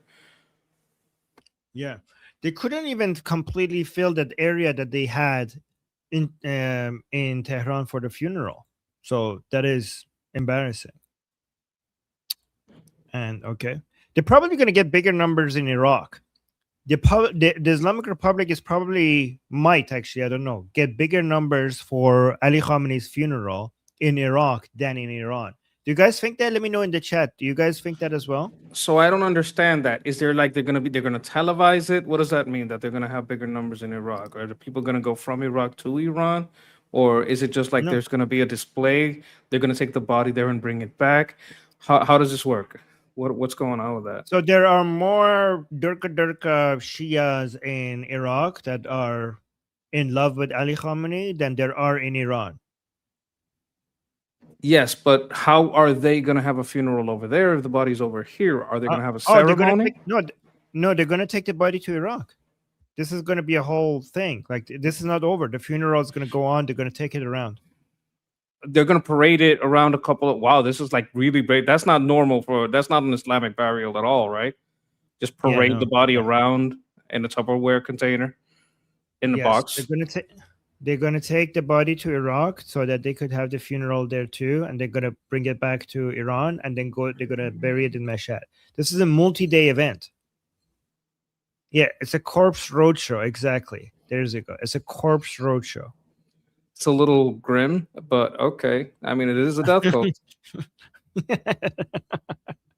Okay, and also let's look at what happened during the funeral. They did chant "Death to America" during the farewell ceremony for the late Supreme Leader Ali Khamenei. Let's look at this. It's basically a school song. Yeah, look at this.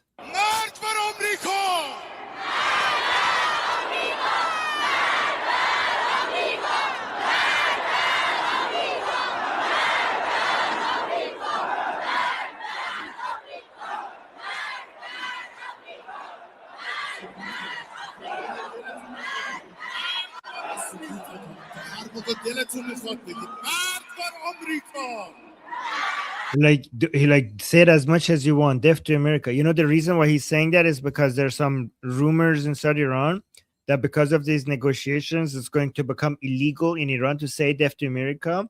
So that's why he's saying keep it, say it as your heart, as much as your heart content. But how do you say that? As much as you want, say it, death to America.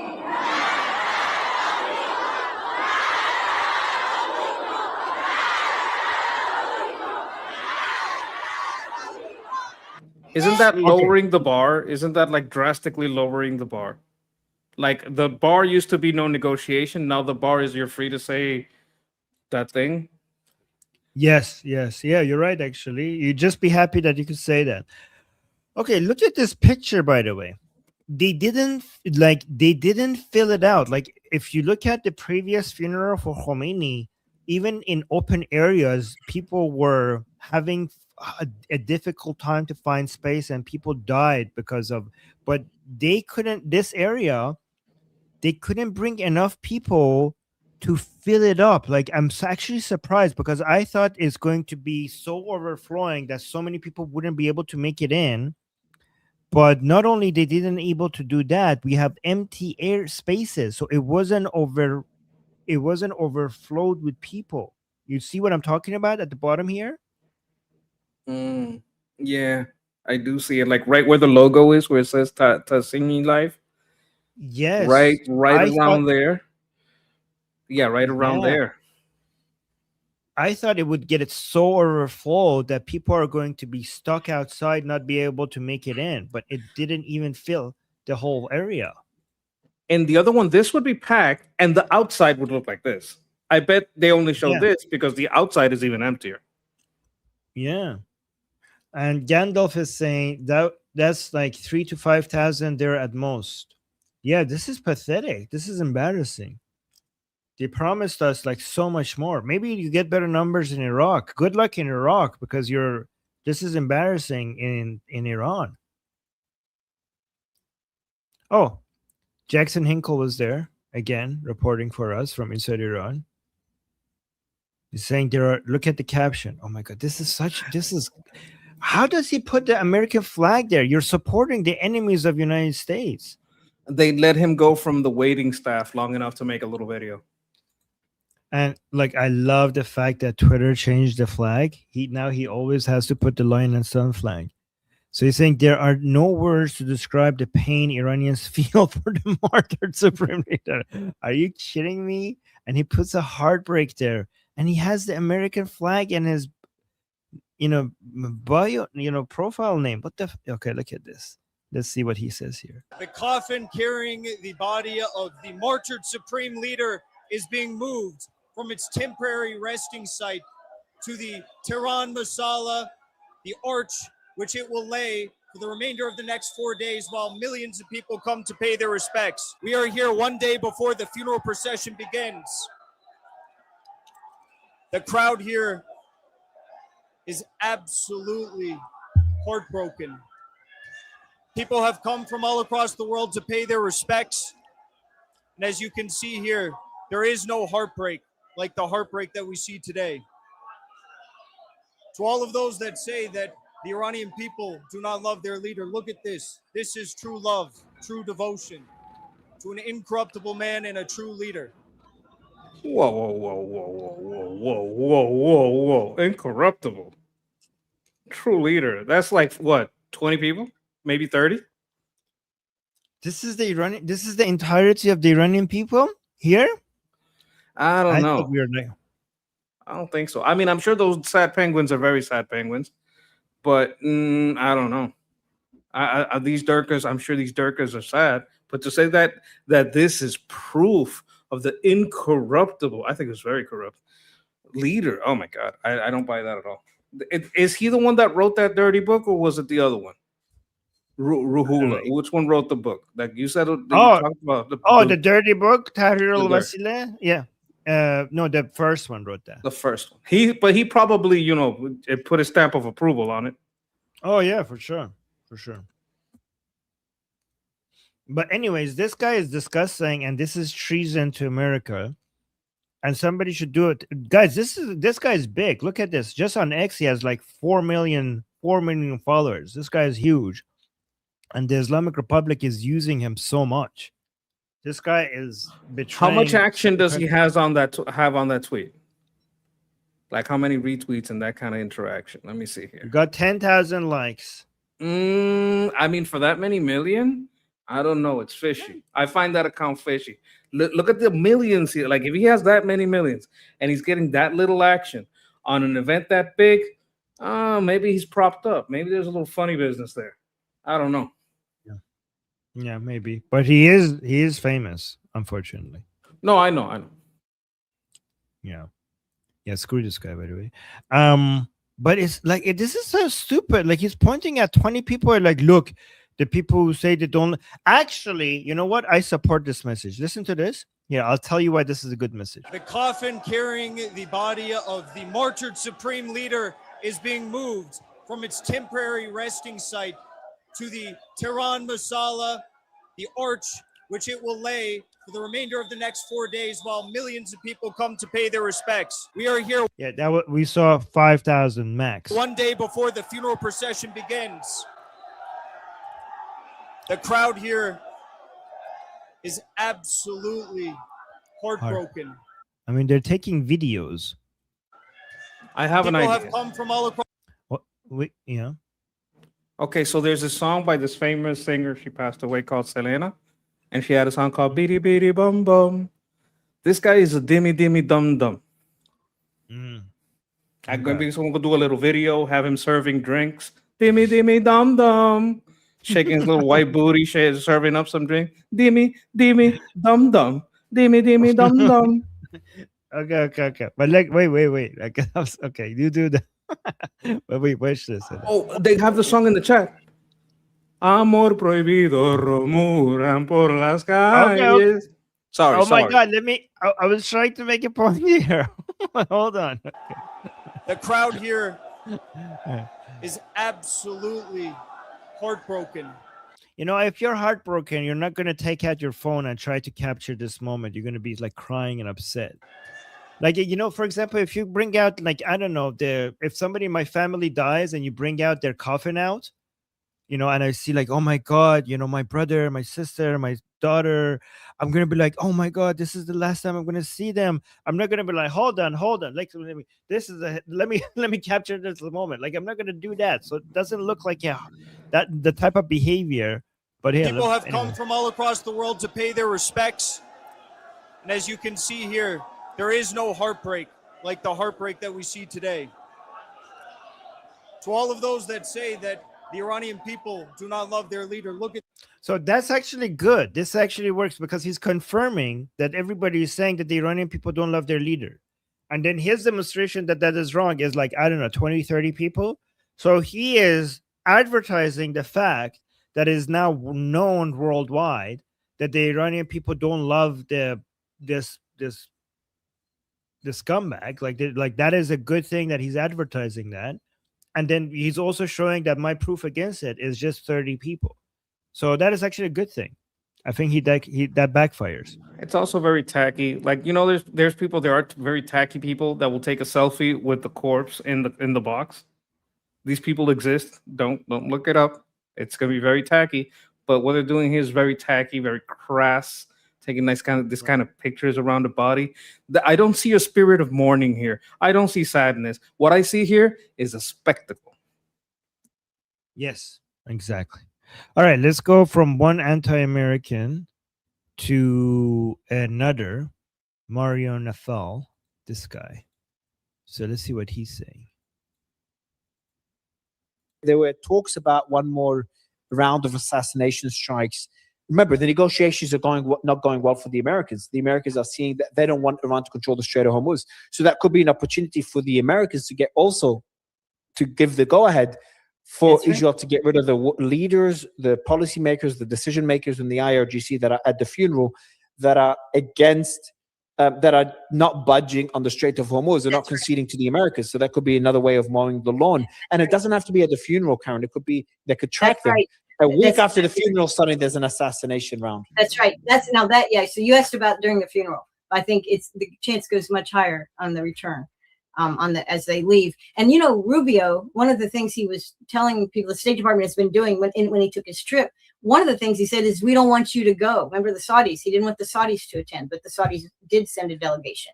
And the U.S. could say very easily after the fact, maybe on the way home, if certain things happen, that they can say, well, you know, we tried to warn you guys not to attend, because they have warned there's a few countries. Yeah, exactly. So, there's a few countries that didn't attend because of U.S. pressure. Right, and then some who were told not to, who did, like Saudi Arabia and others. So they could, U.S. could have done that to get themselves in a position where they could say, well, we tried to help you, but we only control Israel when we want to, and this time we couldn't control them, or whatever excuse it is. Or we could do it ourselves. I wouldn't, but I think our military is in no kind of good shape to do anything like that. I think if there was something planned, and we're also, we don't have. He's going to blame the Jews. Probably he's going to say Americans won't do it. The Jews will attack the funeral. Have a very good strategic setup in Washington, and the Pentagon is looking at wounds. They've got they're trying. They can't replace. They thought, oh, we refill stuff. They can't refill stuff. The oil is low.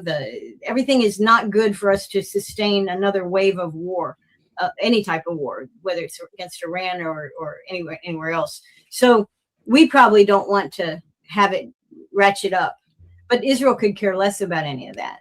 Israel could care less, and also Israel will use a nuclear weapon if they feel they need to. And so if they did something, probably on the return flight of some of these people, and tried to take out some of their enemies, maybe they don't succeed with everyone, but they get somebody, and then Iran beats them up hard, as they said they will do.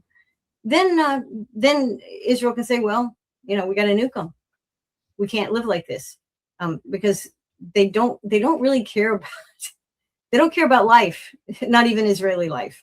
So they don't care about life. Israelis. They're just gonna wait. Is she saying the Israelis are gonna attack the funeral and get the Islamic Republic to respond, and then in response they're gonna nuke them? She's setting it up so no matter what happens to any dignitary that leaves, it was Israel. Yes. I didn't I call it a few days ago that if there is an You attack, have been calling it for so long. You said they're going to be praised when they leave the. You like everything that motherfucker said made me think, oh, he's a hate watcher at least. like a lot of the stuff he said, I'm like, wait a minute, I've heard this before. I don't follow this guy. I just know what the anti-Israeli people think. But the audacity to say that the Israelis hate life, even their own Israel, like you were dealing with an actual death cult of the Islamic Republic who openly says that we love death more than you guys love life. Like they say it. They say it with the Quran that says that the people who love this world, they're delusional, that it's all about the afterlife. And then Israelis, they say, Am Israel Chai, like Israel lives. Their chants is all about their songs. Everything is about life, is about living. And then you have the enemies of Israel who are telling you, like, we're not saying they're a death cult. They say it themselves. And they're like, yeah, Israelis hate life. Well, this is a Karen. This is a Karen, typical Karen. And she's not a regular Karen. This is a high-level Karen. When we're talking about Karens, and you have your Karens in your supermarkets, they want to talk to the manager. You have your Karens all over the place. But this is a Lieutenant Colonel Karen. This is one of the top-level Karens in the Karenocracy. I mean, Karenocracies all over the world have destroyed the world. These women that don't know what the hell they're talking about. Lieutenant Colonel Karen, as Dr. Albert said in the chat, Dr. Elliott, yes, this is a high-level Karen. When you get to these level of Karens, like Karens can get to a level where they're so destructive that they're a problem to the whole nation. Look at this Karen. Oh my God. And he went to look for a Karen, of course. He's like, give me the toppest. I got my fame. I got a flex on these fools. I want the highest level Karen you got. And they found a high level Karen. Oh my God. I mean, you can tell just by looking at her. I didn't need the name right down there. I didn't need the name to know she was a Karen. Yeah, you're. Wait, I didn't even notice. Oh my God! Look at this guy. By the way, this is also oh my God! This guy also has 3.6 million followers. How much? Let me see. I think this guy's gonna have more traction on his tweet. No. Oh my God, even less. I don't think they're real. Many million? No. This is a long the interview format. Videos don't get that much traction. Oh, okay. Yeah. So there's that. Okay. It might be recent too, right?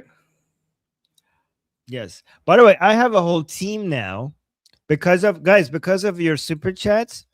I have managed to hire a team to go find all of this garbage takes for us to respond to. So this is where your super chat money is going.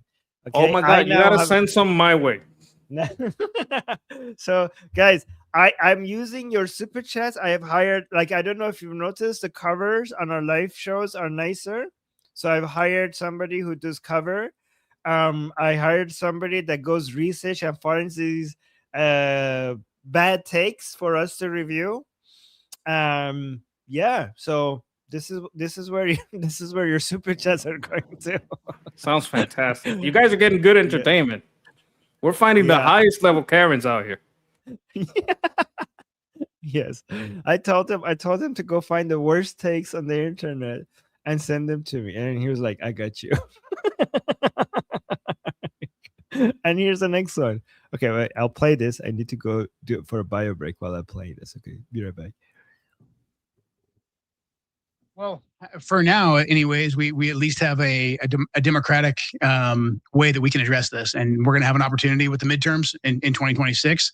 And we can petition President Trump through social media and through all the different ways that we can reach the administration and put pressure on him, because I think people who still desire to have a political future, they can read the polling, they can see the direction this is going. They can see that, even though Miriam Adelson and all her supporters have a lot of money, they don't have all the money, and the tides are changing. The only thing I fear is that something happens dramatically in the war that escalates it into a situation where things get much worse, where we take a lot more casualties. I don't want to say one more casualty, but a situation where we get involved in a ground war, et cetera. I'm worried about that, because a big problem that I think we have right now with leaders in Washington, D.C. is they believe they can control everything. And so they're like, well, it's okay right now. We're just doing tit for tat strikes.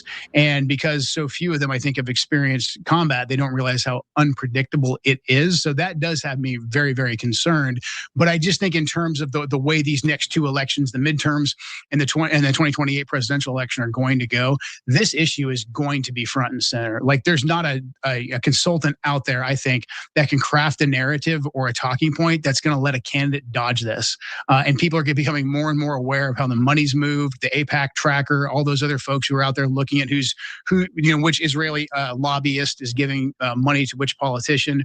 So I think this issue is going to be front and center. That's why I'm very excited about the things that Tucker Carlson's saying, about creating a third party or at least some kind of a populist movement. And I think the more we can educate people too, that like, hey, if we don't agree on, abortion and healthcare and these types of things, like for the presidency, those issues don't really matter. We've got to keep the main thing the main thing. We've got to stop foreign governments from influencing our country, and we got to get out of all these wars and focus on our own nation.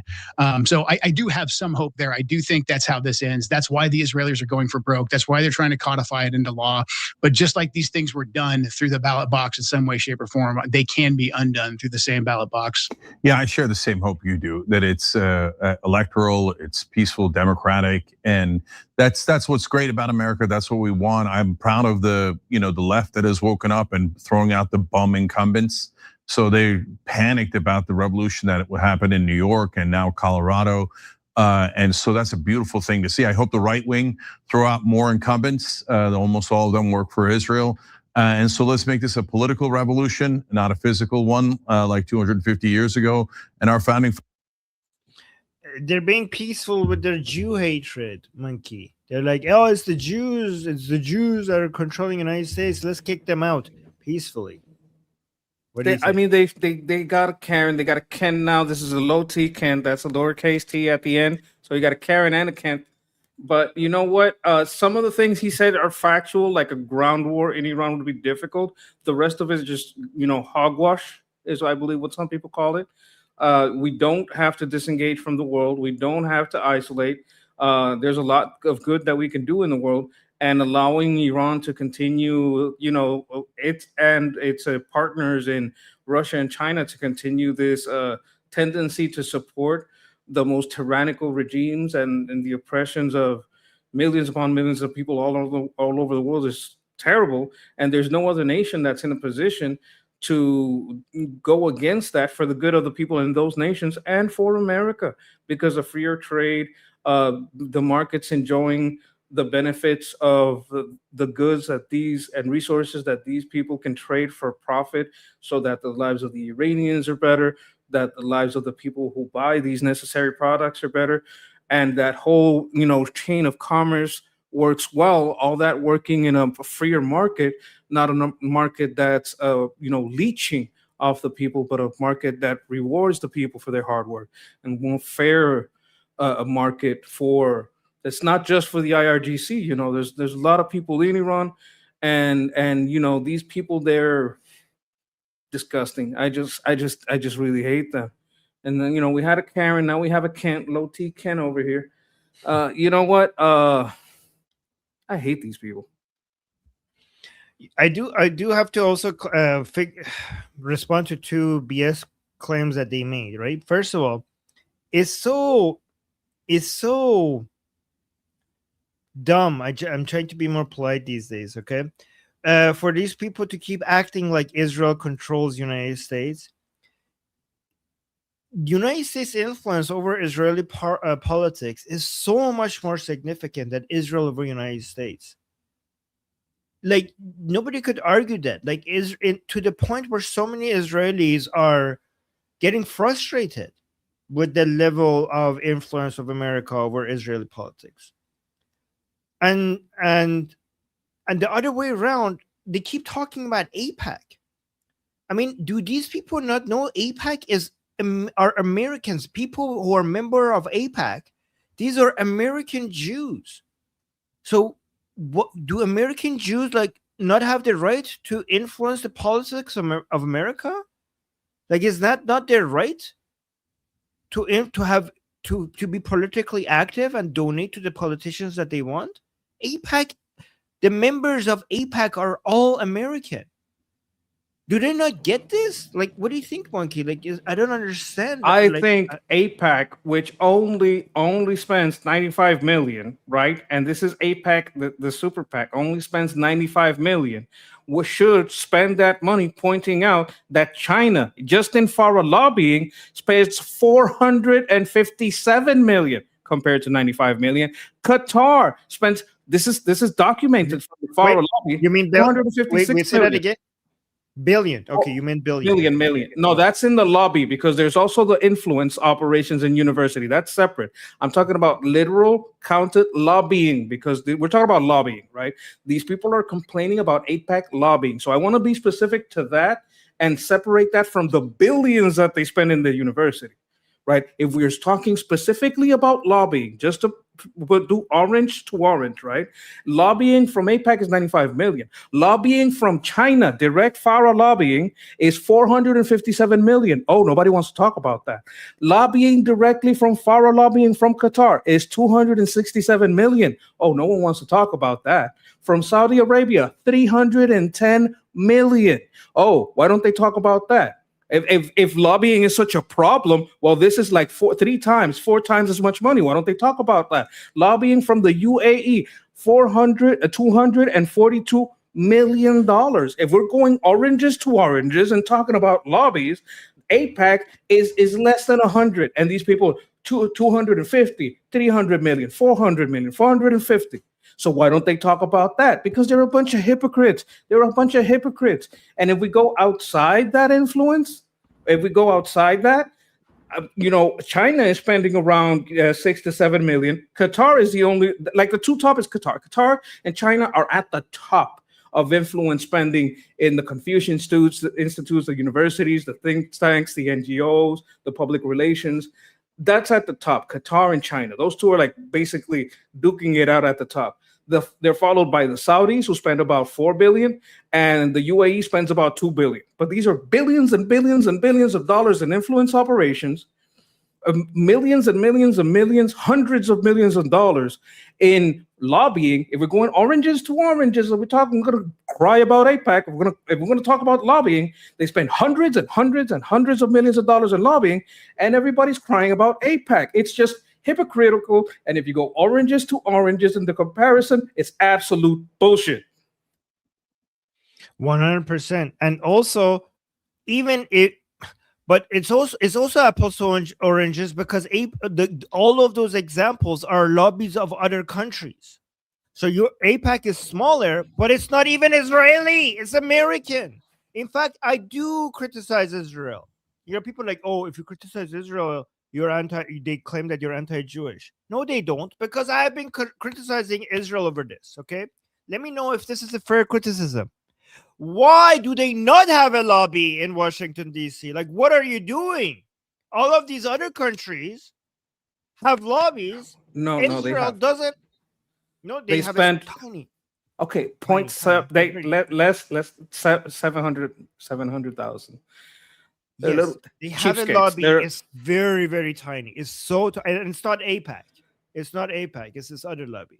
No, yes, But they it's- have a teeny tiny diminutive lobby, teeny lobby, and you know what? If people, you know why no one's ever going to complain about that one? Because of the size. It's so small that if you bring up Farah lobbying, you'd have to compare, right? And when you compare, you'd say, oh, wait a minute. So Israel lobby is 0.7 and UAE is 242 million. Saudis are 310 million. So so APAC is not an Israeli lobby. There is an actual Israeli lobby that doesn't spend even $1 million, like not even 1 million.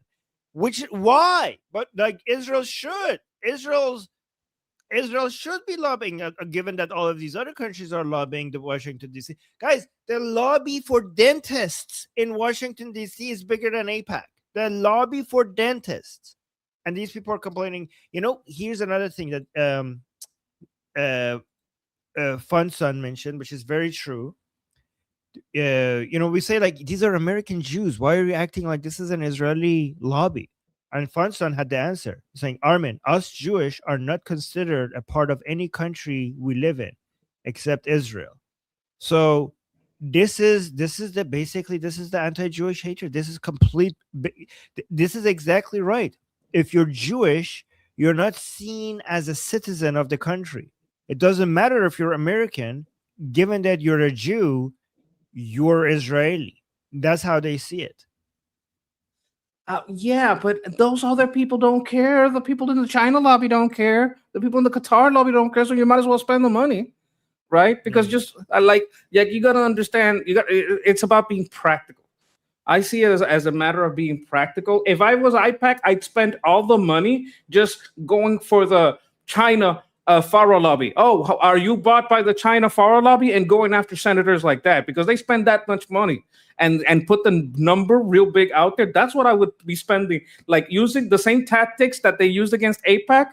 If I was APAC, I would use that against China. I would use that against Qatar. I would use that against Saudi Arabia and UAE to offset the billions of dollars. Because if you can't fight them level on the money, and I think they could spend $1 billion, you know, if these guys are all spending under 500,000, we'll spend $1 billion then. But okay, they don't want to do that. They want to 0.7. Okay, go 0.7. But at least on the APAC side, you're Americans. You know how this works.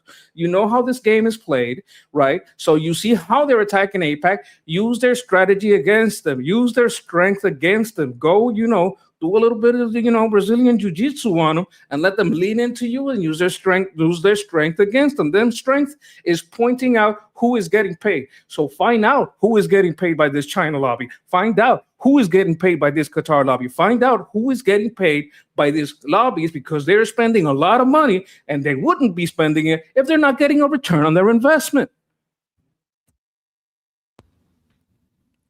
Great. Okay, let's go. Guys, look at this. This is where the super chat money is going. These are the most recent garbage takes out there in the internet. And I have no idea what we're about to enter.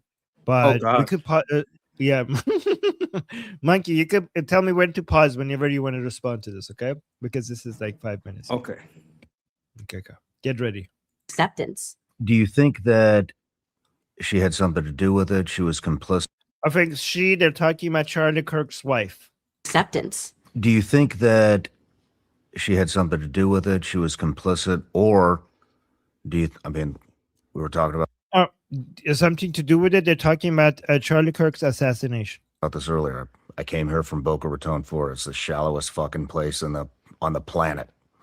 You see 19-year-old girls with 76-year-old men every single day playing tonsil hockey and more, you know. And that's just what that place is. Do you think that maybe when they met, she was, you know, she just saw a paycheck? And she's a narcissist and had no feelings, no love, no nothing for him. Just wanted to marry into a guy who's making $150 million a year. Even if everything you just said was true, she was motivated by money to marry him. She didn't actually love him.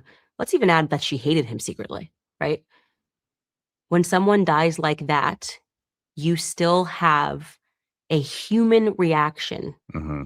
So who would you say is his arch nemesis? Nick Fuentes? Okay. He delivered a more impassioned response to what happened to Charlie than Charlie's wife did. Even your worst enemy. That's what I'm saying. Like, remove all that. Even if it's your worst enemy in life, when someone dies like that, it stirs you because you're like, okay, I didn't like this guy, but like, man, I didn't want him to die like that. You know, that's not okay. That's not So we have to assume that her description of the reaction or the statement made by Erica Kirk was bad. So we have to make a lot of assumptions here. We have to assume that we know which of her statements she's talking about. We have to remember that when Nick Fuentes is a showman, he can deliver any type of reaction he wants, right? So we have to make a lot of assumptions here. We also have to remember Erica Kirk was not a spotlight person. Nick Fuentes is. Nick Fuentes knows how to be impassioned when he wants to be. He knows how to be flippant when he wants to be. He knows how to be angry when he wants to be. He is a front and center stage person. Erica Kirk was never that.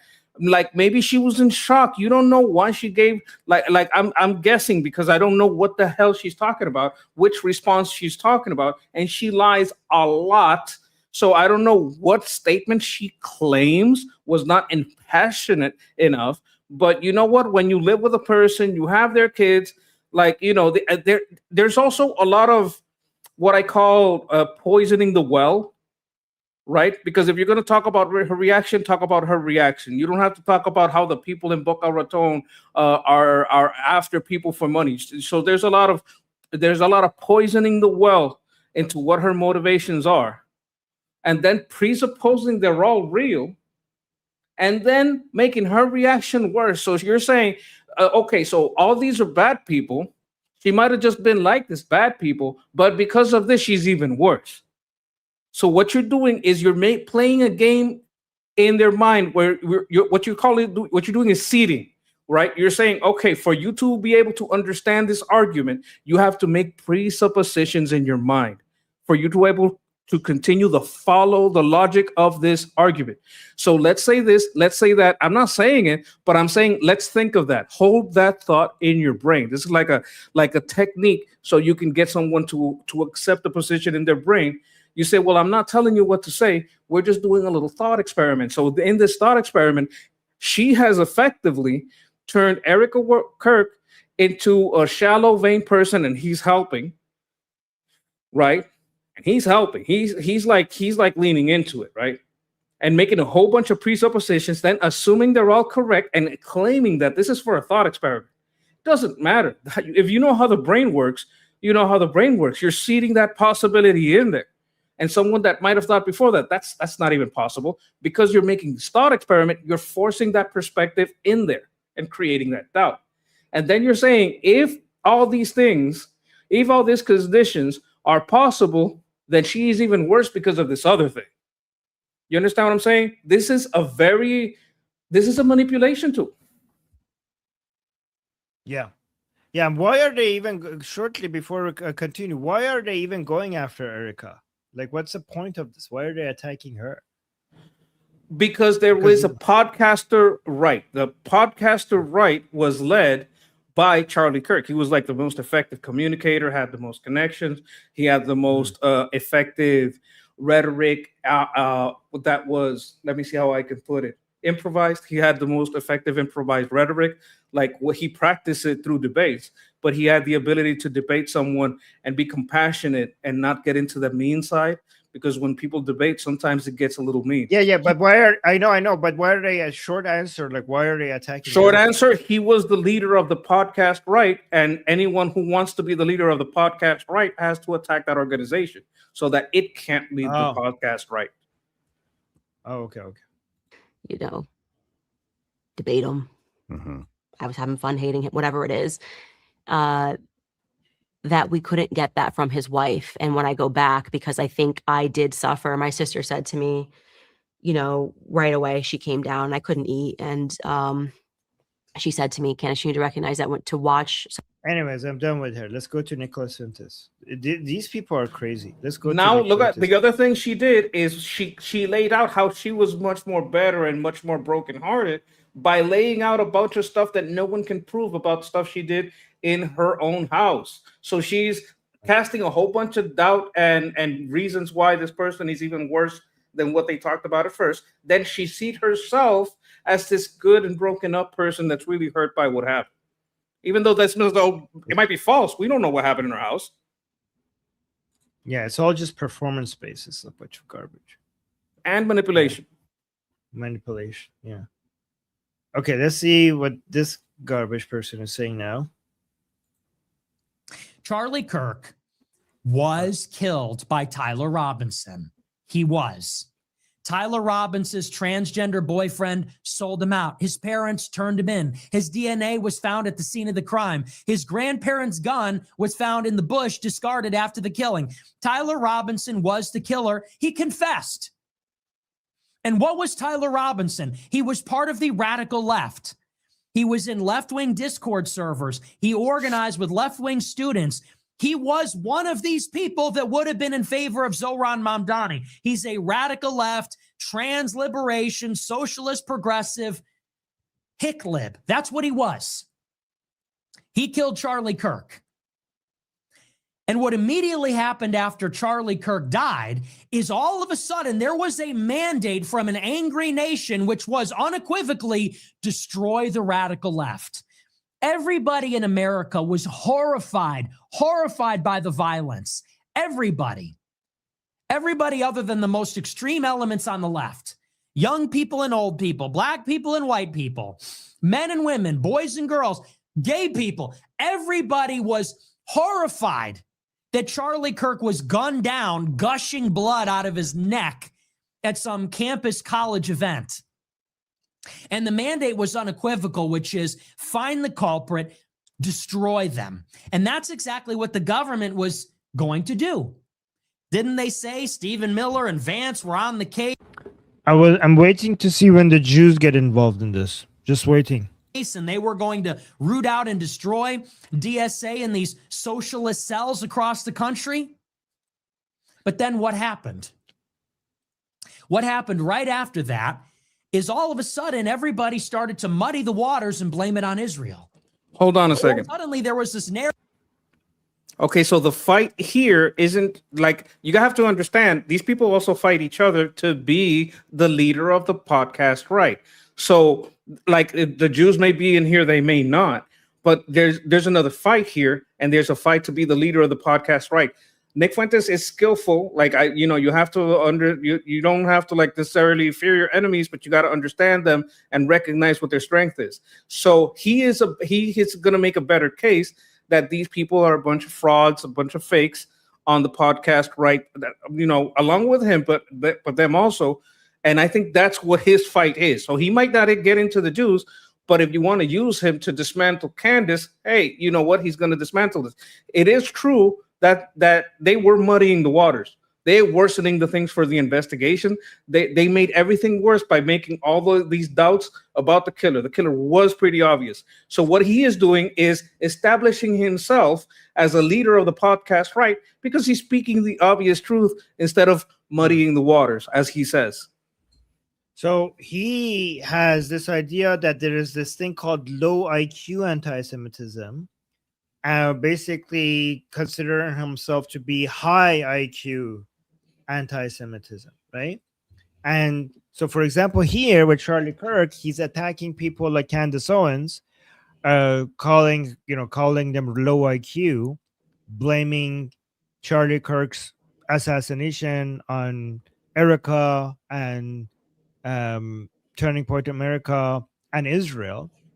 And by being more logical about it, he's demonstrating that he's a more effective force against like Israel, for example, because he doesn't buy into conspiracy theories. Yeah. Yes, exactly.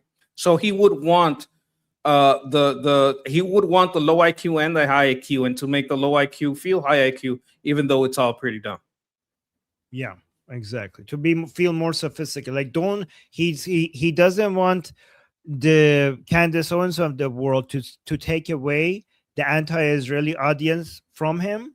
So this is a very strategic way of saying like that's those people are dumb. We need to be more sophisticated with the way we fight Israel.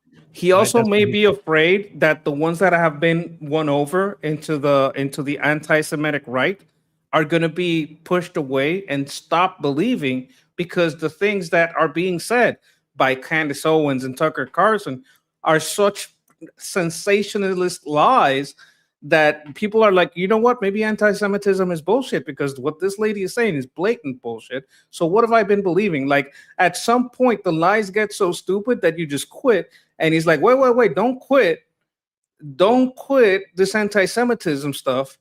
Stay with me. I got the high IQ Jews. These guys are low IQ. Don't quit. Come to me. Exactly. 5D anti-Semitism. Yes. Oh my God. Narrative that people were wearing maroon and there were these Egyptian planes chasing Charlie Kirk and there were a bunch of Israelis there. And what about the angle from behind him? Didn't Charlie Kirk didn't he just crash out on Bill Ackman?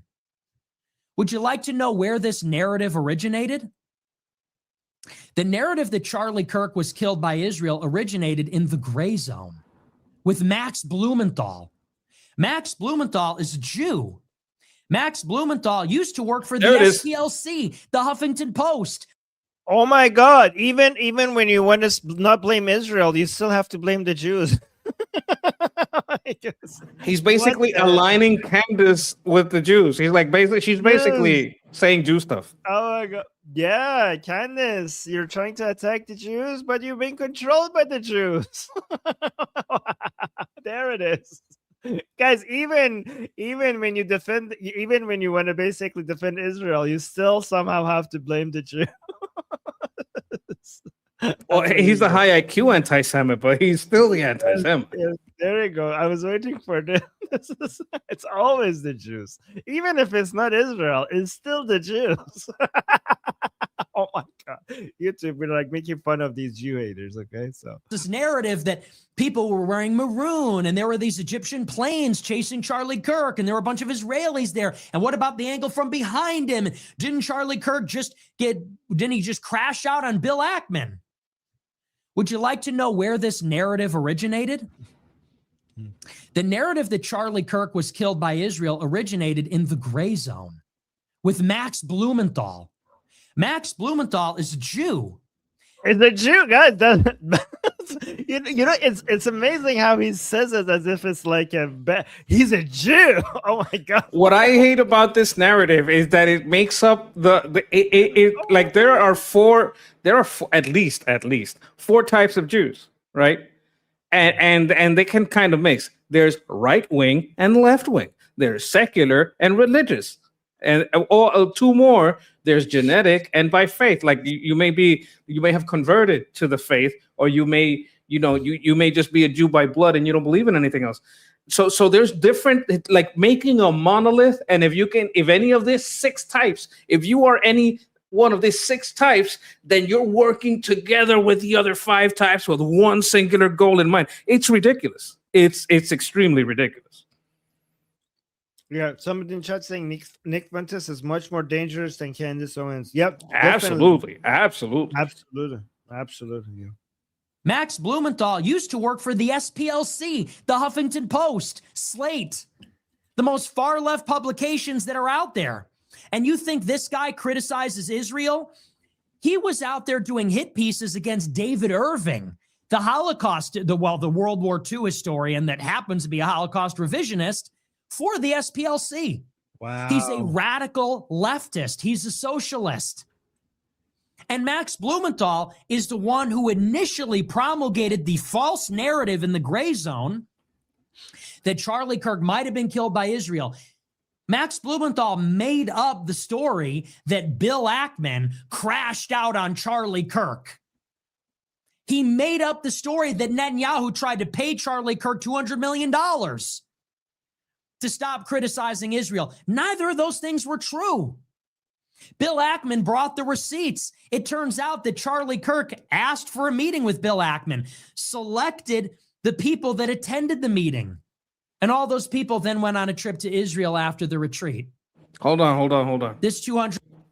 There's another thing that's not said too much that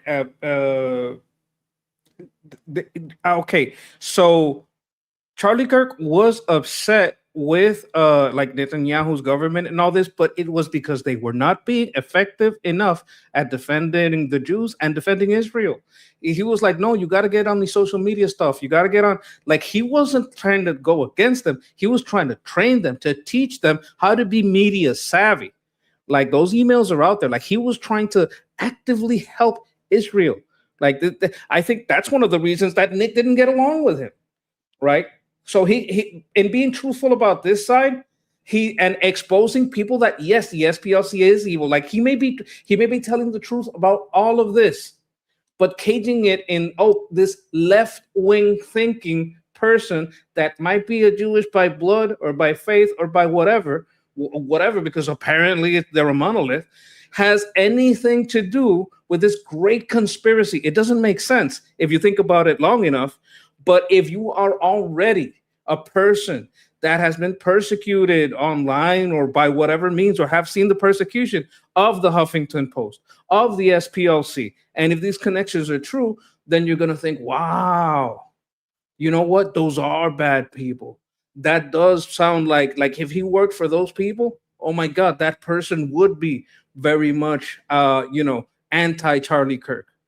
So she is getting her sources from an anti-right-wing leftist, and she claims to be right. So what he is doing, he's destroying her right-wing credibility and building up his right-wing credibility.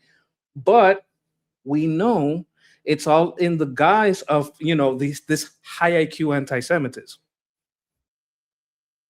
You know what he's saying? Okay, I think he's trying to suggest that the Israelis themselves come up with a BS claim themselves, like the pro-Israeli people, that Israel did basically assassinate Charlie Kirk, and they also came up with all of this nonsense narrative that Charlie Kirk was turning against Israel, and they had all the receipts that none of this was true.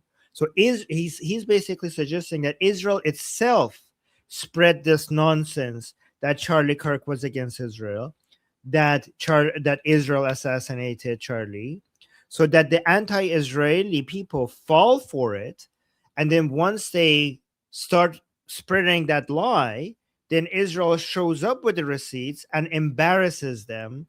So this was spreading this lie against Israel is a 5D Israeli false flag. That's a false flag. This is I what make a false attack against myself and bring the receipts that this is false. Yeah, so he's saying I get that part. So he's saying you guys fell for an Israeli trap, and they had the receipts. Yeah, but I was just saying that dispelling this false flag operation, the point of that is to make himself the high IQ real one. But I think you're correct. Yes. Okay. But also, he's calling some things that these Candace Owens type people are saying, which is BS. But he himself is saying something that is BS, which Israel did not do this whole false flag 5D move. Like, that is also BS. Like, he's actually, the BS that he's pushing out there seems like more sophisticated than the BS that Candace Owens is posting. But it's because he slips one lie in a whole bunch of truth, and the other people just spread this machine gun shotgun approach at lies, where they lie so much they're eventually going to get caught anyway. But he inserts that one little lie that flips everything on its head. Exactly. Selected the people that attended the meeting, and all those people then went on a trip to Israel after the retreat.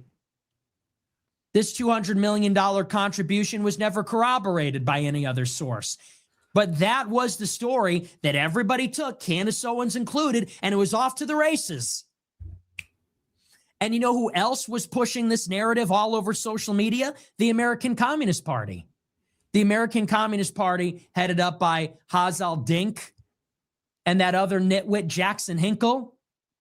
Oh. Those were the people that were the shock troops pushing it on Twitter. And that's because maybe some people have suggested that Tyler Robinson was in their Discord server. So whose head would have been rolling on the floor? Whose head would have been rolling down the steps had the government and society been unified against the radical left? It probably would have been those people that were pushing this narrative that it was anybody other than the radical left that did the killing. That's how it started. But then it kept rolling on and on. When the socialist Nicolas Maduro was extradited from Venezuela, who was out there saying that was an Israeli op? The far left. When ICE killed those two protesters and Hassan Piker and the radical left in Minneapolis were firebombing ICE facilities and attacking ICE and attacking Border Patrol, what did they say then? They said, well, ICE is trained by Israel. It's an Israel issue. And this is the pattern. The left is pushing their agenda everywhere, always, their ideological agenda. They're pushing their agenda covering up the murder of Charlie Kirk. They're pushing their agenda covering for Cuba and Venezuela. They're pushing their agenda covering for these Somalian migrants in Minneapolis. And in every single case, they hide behind Israel. And they say, oh, the left didn't kill Charlie Kirk. That was Israel. Oh, you think the left did it? What are you, with Israel? We didn't remove Nicolas Maduro because he's aligned with China and Russia. No. We removed Maduro because of Israel. What are you, with Israel? You support American empire? You're with Israel? Same thing with ICE. Oh, you don't support Somalians stealing all the tax money and sending it to their country? What are you, with Israel? ICE trained with the IDF, you know. What are you, with this pro-Israel administration? This is what the left is doing. Wow. Amazing. You see how he kind of tries to make the distinction between the left and the, like, it's sophisticated. Like, he is more dangerous. Like, he's saying, no, you got to distinguish between the left and the Jews, and how the Jews use the left and how the left uses the Jews. You know, there's a good thing about all of this. Nick Fuentes seems to be more interested in capturing this, crazy woke right people to his audience more than winning, right? So, like, he sometimes supports Muslims, and then eventually he betrays them. He then supports, far lefty communist socialists, and then eventually he betrays them, and he then moves against them, because he seems to be more interested about capturing the entire audience for himself than having the movement win, because he's not like all the alliances that he builds temporarily. Eventually he goes against it, which is good. Like, I mean, he's being very smart if he wants to grow the size of his audience, but that means that comes at the cost to his movement. I don't know if I can put him in a box like that. I think what he's doing, I think that part he does believe. I think in it, like, part of his heart does hate Jews. I think he had bad experiences with some Jews, and part of him is like no, I'm gonna prove it, and part of him does really believe it.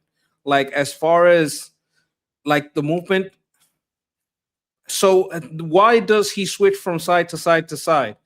Why does Candace do it? Why does Tucker do it? Now, I believe there's different motivations between why Candace and Tucker did it than why Fuentes did it. You understand what I'm saying? Like, the motivation for Candace and Tucker might just be following the money, and the one for Fuentes is like, well, I feel betrayed by this guy, so I'm going here. I feel betrayed by this guy, so I'm going here. I feel betrayed by this guy, so I'm going here. So in each of these betrayals, that makes him a more effective combatant against what he fought in the past, because number one, he was part of them, so he understands it. Number two, because it's a feeling of betrayal. Like, maybe he feels, or you say he started with the communists. Like I don't go that far back with him. Like I told you before, I don't really follow this guy too much. But like if he went through a couple of movements and then he betrayed each one of those movements, and he was as passionate against those movements as he's being with the Jews, he may have feelings of betrayal. Like I know he had some dealings with I think it was Ben Shapiro and some other Jewish people that didn't go the way he wanted, and he felt kind of betrayed. And that might be like a little root cause in his heart for his feelings of betrayal, feelings of like his hate, like real hate. I feel more real hate from him than I do from Candace, than I do from Tucker. From them, I just feel grift. From him, I feel that. You know what they say? You gotta love to hate. You know, the real death of love and hate is like when you don't care. When you don't care, you don't care. But when you hate that much, there's something there. Like he feels some kind of betrayal by the Jews, is what I think. And I could be totally wrong, Chad, because like I'm gonna just be real with you. I don't know this guy too much. I'm just studying his technique and the way he's acting. But I think there's a real passionate hate. Like there was a feeling there. Yeah. Okay. You know, since I think there's a good question that was asked by Dr. Malouf, and I want to ask it from you guys in the chat as well, see what you guys believe in. So the question is here: do you support revoking the visas and deporting foreign nationals who express hate? Okay, this is too easy. So Yes. let me ask this question. Yeah, obviously, but I'm gonna ask a harder question. So let me read this one more time. Do you support revoking the visas and deporting foreign nationals who express hatred for America and burden the American flag? So let me share. Give us your answers in the chat, okay? While I play this video, these are the people you're talking about. This is in the U.S. Free Palestine! Free not glory! Not glory! There we go! Yeah! Yeah! Hey, burn the American flag! It's our country! It's our country! Fuck this country! Burn it down! Burn it down! You guys are the enemy! Don't burn the flag! I don't care what you say! Don't burn the American flag! Fuck yeah, baby! Free Palestine! Free Palestine! Free Palestine! Free Palestine! Free Palestine! Free Palestine! Free Palestine! All right, children in Gaza are being murdered. The people responsible are having a fucking party in this fucking city. This is what we think of your fucking rag. All right. Fucking rag. The only acceptable American flag is one that is burned to charge. Wrestling group of people. This isn't good at all. Hey, for any American citizen confused, I want you to reflect back on the last 5 years. Everybody has asthma, they should clear out. If you're fucking older than 16, then you remember 2008. You remember every fucking crisis in the last 20 years. I don't think you can deport these guys. Yeah. No, you know why? Why? These are all white Americans. Yeah. That's These are not the immigrants. They're not. Look at them. They're all in college. These are college folks. Remember what we talked about? The billions that are put into the universities and NGOs. Like that's who these people brainwash. When they go to the university and start brainwashing people, these are the people they're brainwashed, and these are a bunch of white kids. Not kids, because they're adult enough to have to face some consequences, and if they get violent, they should go to jail. Like, if anything, I would keep a close eye, see if they get violent, and arrest them for that. But I think these are a bunch of white college kids feeling that white guilt. They got that white guilt, and they've been propagandized. Maybe some of them are organizers and getting paid, right? Like this guy with the microphone, he's probably getting paid. He's maybe an organizer, right? But I don't think these. If you're asking the question, what the tweet said, should we deport? Yeah, absolutely. But can we do that to these guys? I kind of doubt it. I think these are just white American leftists at college age. Okay, here's a harder question. Okay, answer this, and the chat also answered this question. Okay, if any of these came from outside of the United States, okay, and they weren't a citizen to begin with. And then they became a citizen, and now they're saying death to America and free Palestine and burning the American flag. Do you support denaturalizing them, taking away their citizenship away from them, and then deporting them? In cases like that where citizen was granted, it can be revoked. It's not the same rules as a natural born citizen. These are very different rules because it was granted, it can be taken away. There's a ceremony, there's a contract, there's an oath you have to swear. If you break the oath you swore when you got your citizenship, if you said I will not do this, I will not do that, blah blah blah. If you break the conditions that allow you to be naturalized as a citizen, then you can be denaturalized, right? So there's some rules you got to follow when you become a citizen. If they're not following it, of course, like Of course. But wouldn't we then? Okay, so how do we deal with this issue that then we would have two-tier citizenship, right, for the freedom of speech, right? Because that means that if you are born in the United States and you were a citizen to begin with, the laws, what can be done to you is different from somebody who became a citizen. Because if I was always a citizen, I can never be deported. But if I became a citizen, that means that my citizenship could be taken away from me and I could be deported. Wouldn't that mean that we have two laws for two different types of citizens? Yes, and so what? Yes, we have two types of citizens. We have the grace and we are so nice that we allow these other people to even vote. We don't keep them forever as visa holders. We give them the grace to become a higher level than a visa holder. We give them the grace to become a naturalized citizen. You're not a regular citizen. You are a naturalized citizen. And with that comes responsibilities. Did you know that if you adopt a kid, you can't give him up for adoption? Because you accepted that responsibility. You can give up your kids from adoption, but you can never give up an adopted kid for adoption because you accepted that responsibility. If you adopted our nation as your own, you have some responsibilities to go with it. And if you let it go, there are consequences. And that can't, because you are a naturalized citizen, a different kind of citizen, there are some consequences. I don't give a fuck if there's 3 or 4 types of citizenship. That's the deal. If you don't like the deal, get the fuck out.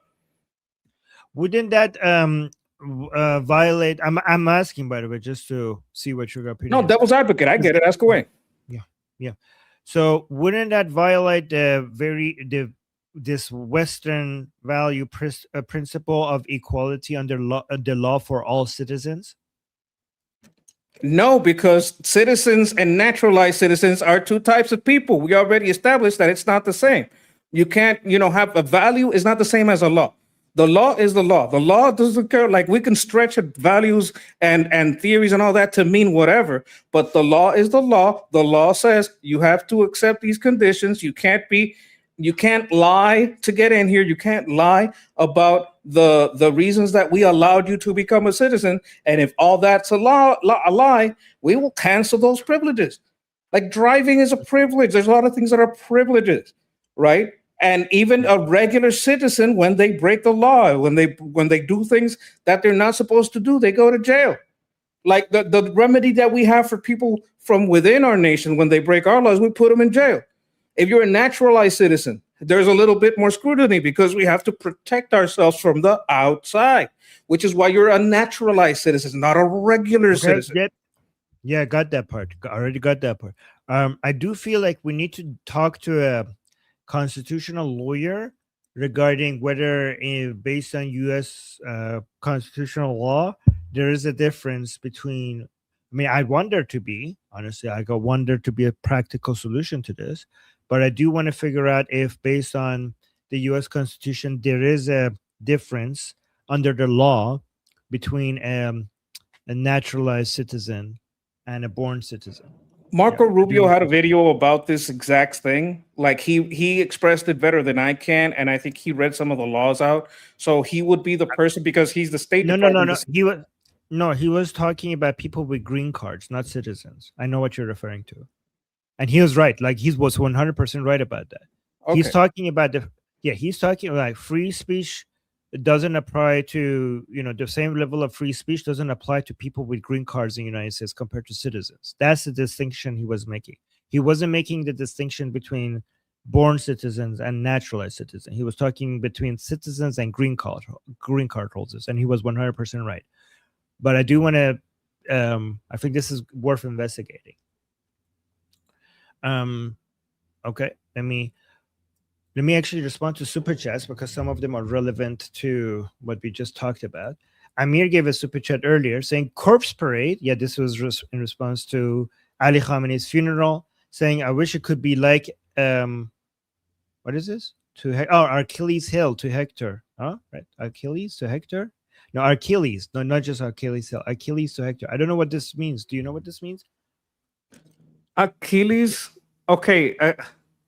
This is the bad city of Thor, I think, right? The board. No. Achilles, that's Greek. Thor is like Norse. Achilles is a hero of mythology. Hector is I think I can't remember who Hector is. I haven't read the Iliad or the Odyssey in a very long time. No, these are both from the story of Iliad. They both were there. These are both characters there. Okay, so I don't remember who Hector is. I know who Achilles to Hector, so I have to know the relationship between the two. So Achilles killed Thor.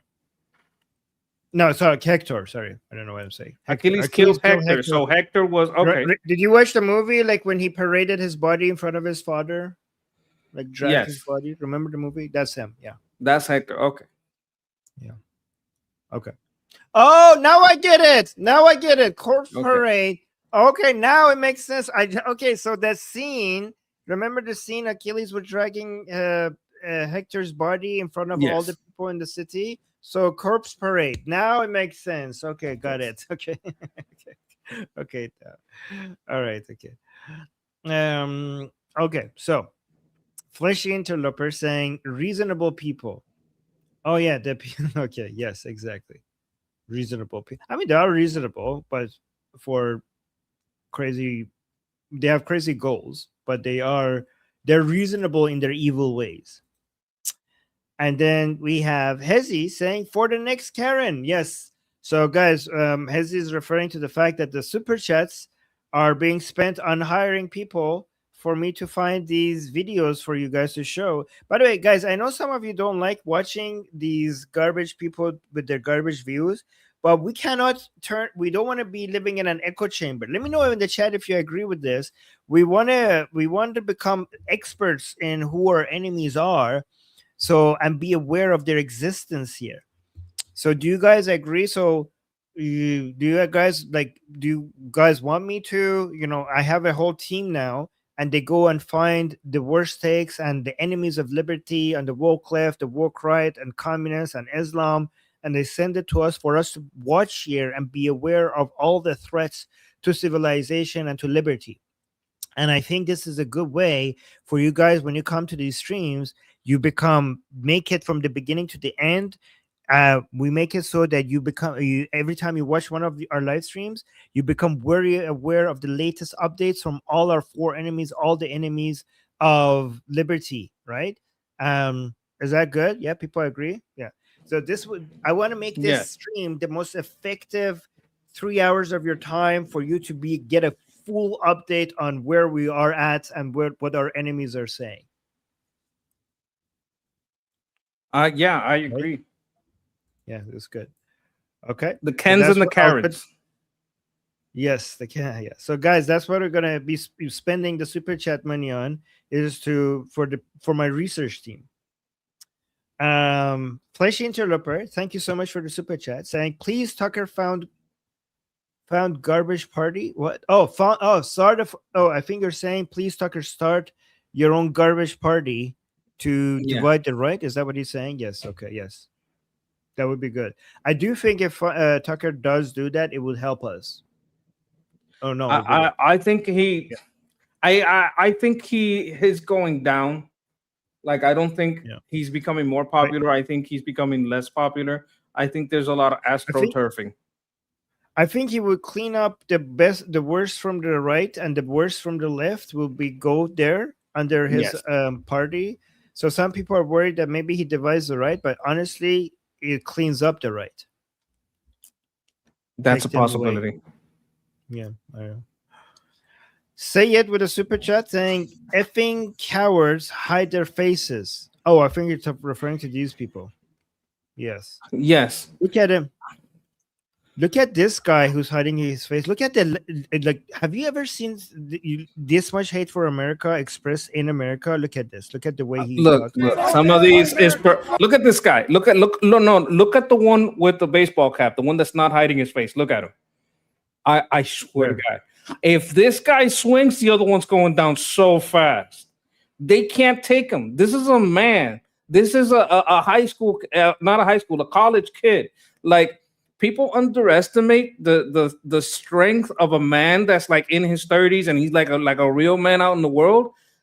These kids, sometimes they don't know what they're messing with. Like, I've seen these kind of like rambunctious, I'm gonna do it, blah, blah, blah. And then the guy is like, okay, boom, boom. The other guy's on the floor. I'm not wishing violence on anyone, but I do believe in self-defense. And these guys did. Notice they hold each other back.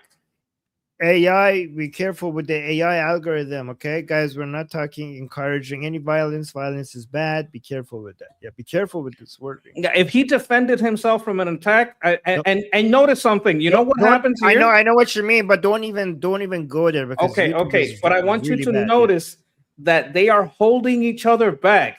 Like you like this is one, like, hey, don't make me, and your girlfriend holds you back and you pretend she could actually hold you back because you don't actually want to go there. You know what I'm talking about? Right. Yeah. Like a fake, I'm gonna go get you, and the other one's fake holding him back because they're not really gonna do anything. Yeah, but listen to him. Listen to the hate he has for America. This is so so disgusting. Listen. It's our country. It's our country. Fuck this country. Burn it down. Burn it down. Do you hear that? It says, that's the programming. That's brainwashing. Look at the anger in his eyes. You see that? Burn it down. He's got hatred. Like, this is indoctrination. You know what I like? You know what I like? I like the fact that these people have to suffer seeing America get stronger and stronger every year. Like, these people want to burn down America, and I think the greatest torture for these people is witnessing America rising, America becoming stronger. Yeah. So guys, don't worry about I don't know, beating up these people or doing, like, they're already living in hell. These people are already living in hell because they're miserable people who have lost everything because they are good for nothing. They have no skills. They can't contribute to society, and they get nothing because they offer nothing. And they see other people around them successful, and they hate the society that they live in because they have achieved nothing. And they see everyone around them achieving and growing, and they hate it. They hate it because their lives are miserable. And don't worry about trying to do anything to these people. Hold on. Don't worry about doing anything to these people, because just contribute to America. Just contribute to your country, because the greatest torture for these people is the success of your country. And the more your country succeeds, the more miserable these people become. And that is what you need to do against them. Just make America succeed. But go on. You know how they say success is the best revenge. I'd like to point something else out here. If you're in a group like this and these are your friends and this is who you live with, you live in hell, because you got to watch everything you say. They're always purity testing each other. I saw this yesterday. We did a review of Yao Ming Park, I think her name is. This is a young woman from North Korea that escaped to China and then to USA. right? And she says that even when they were kids, they had to purity test each other, and you had to like part of it, like they had this critique session where you would have to like critique other people. These people are constantly critiquing each other, holding each other to impossible standards. These people's life is hell just because they have to live around each other. Like living like if you're in a place where you have to be around these people all the time, that's why they're so angry, that's why they're so miserable, because then they gotta like, so and so wasn't screaming angrily enough. You know what I'm saying? You're not doing enough for the cause, you're not screaming loud enough, you're not burning the flag hard enough. These people live in their own they create a hell for themselves, and then they're angry that they have to live in it. Right. All right. We got a couple of super chats. Let me respond to them. And then Shauna saying 80% of the Democratic Socialists of America, Mamdani's party is white, upper class. Oh, really? So 80% of the DSA, Mamdani's party is, yeah, you're right. This confirms what Monkey was saying. They're white upper class. These are angry young men who have no outlet because they're white. Oh, cause they're white. So that might actually. What do you think about this, Monkey?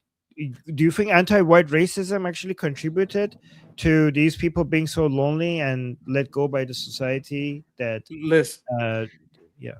If you believe in the hierarchical system, right, in which white is the worst, right, and you are white, the only thing you can do to not be the worst is be an ally.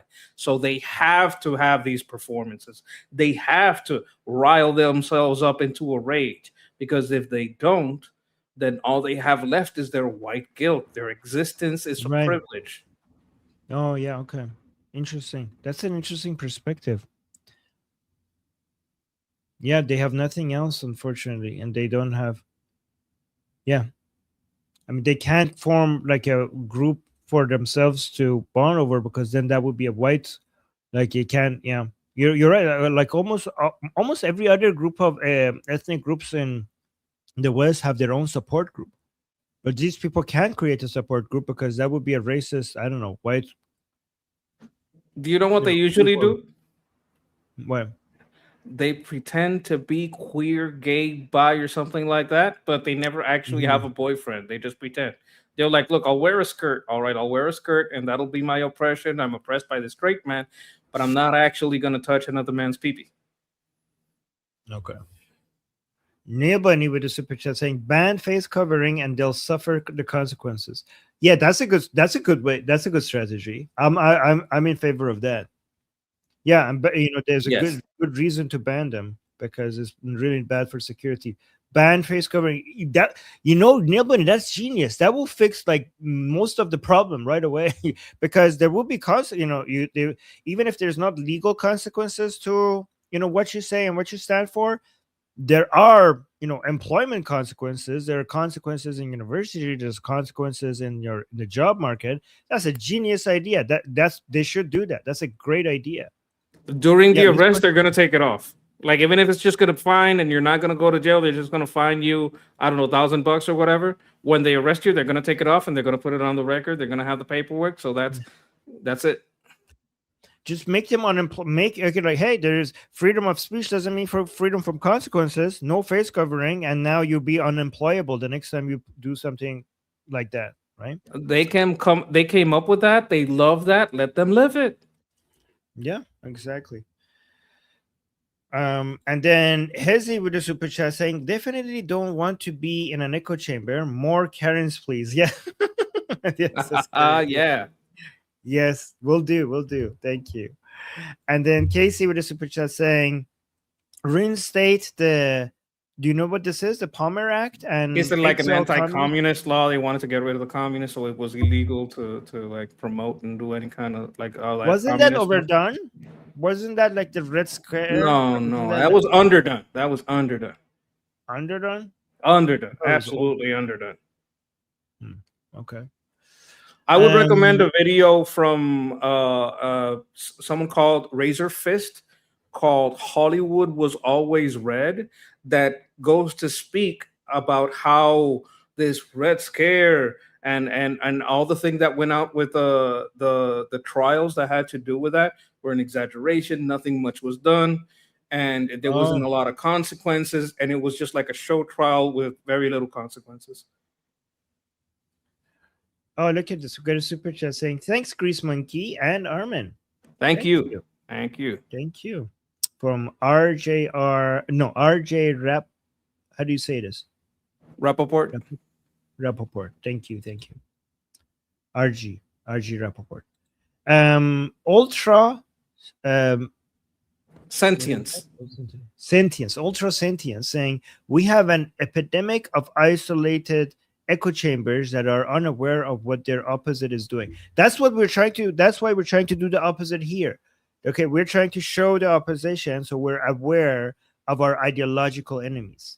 And those people, if they get caught listening to something outside their echo chamber or quoting something outside their echo chamber, they get purity tested. Exactly.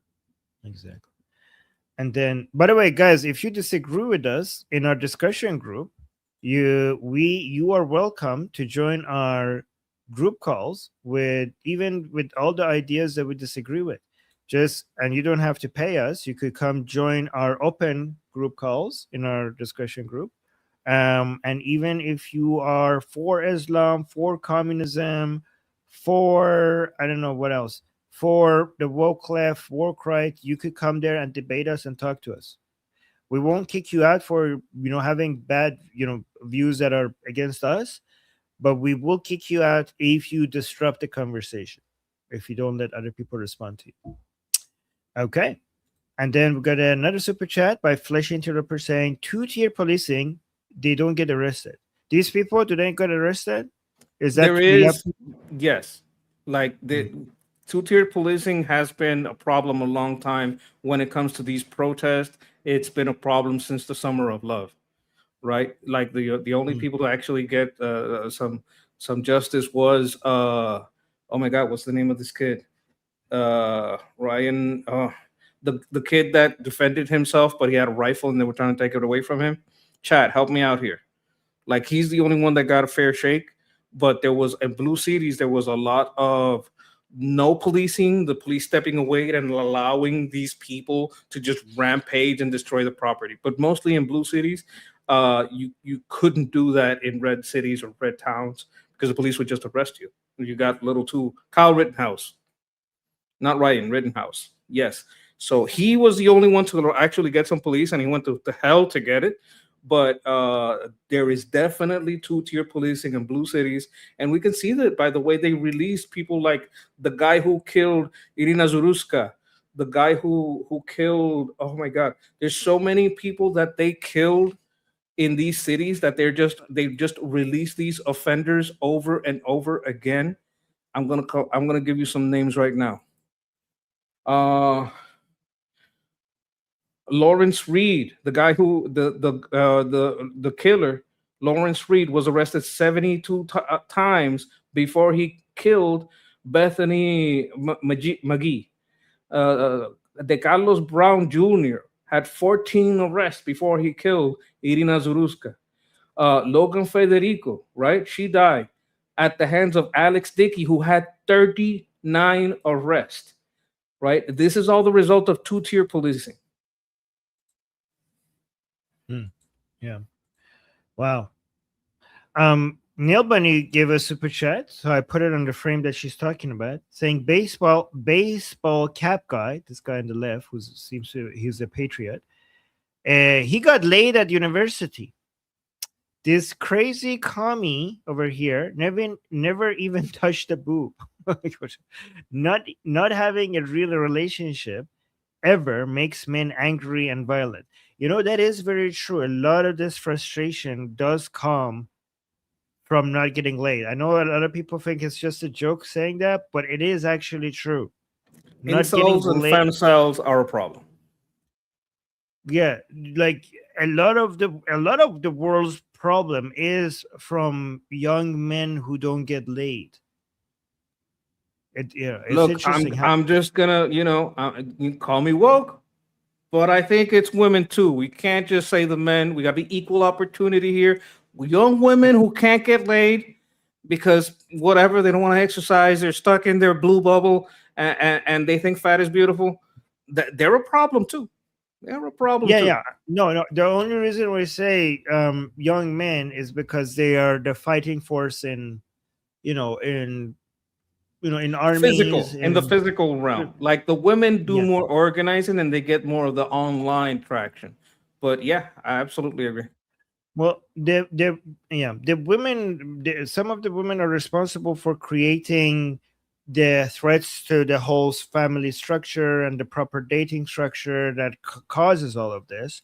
But the men are the boots on the ground, whether it's protest or I don't know, an army somewhere in the Middle East. So The femcells poison the mind of the young women that could have a healthy relationship.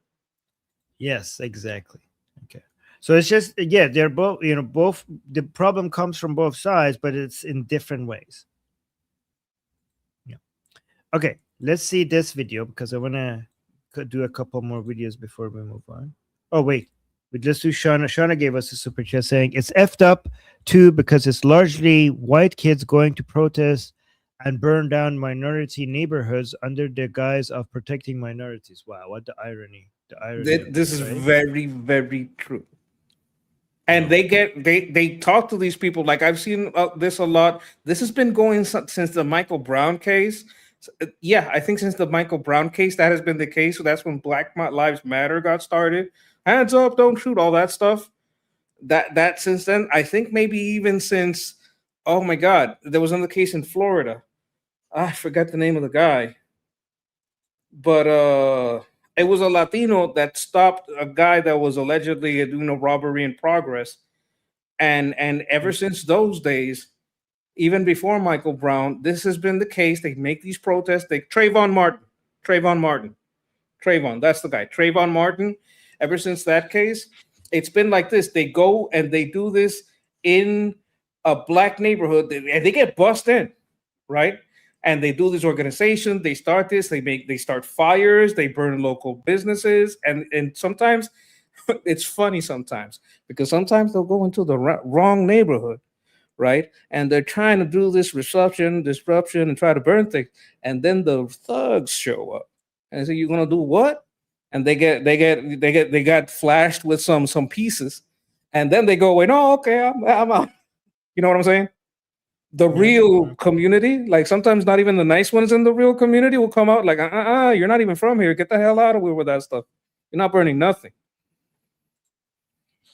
All right, let me just play this because we need to go get ready for a group call. This is... Look at this jerk with his crocodile tears. Even Abbas, the foreign secretary, is looking at him thinking, what the fuck? And this is what they do, this cult of misery. They try to portray how upset they are, when deep down they're quite pleased because they've been able to go higher up the chain in the Game of Thrones. The fakeness, the insincerity of this cult. That's what it is a cult.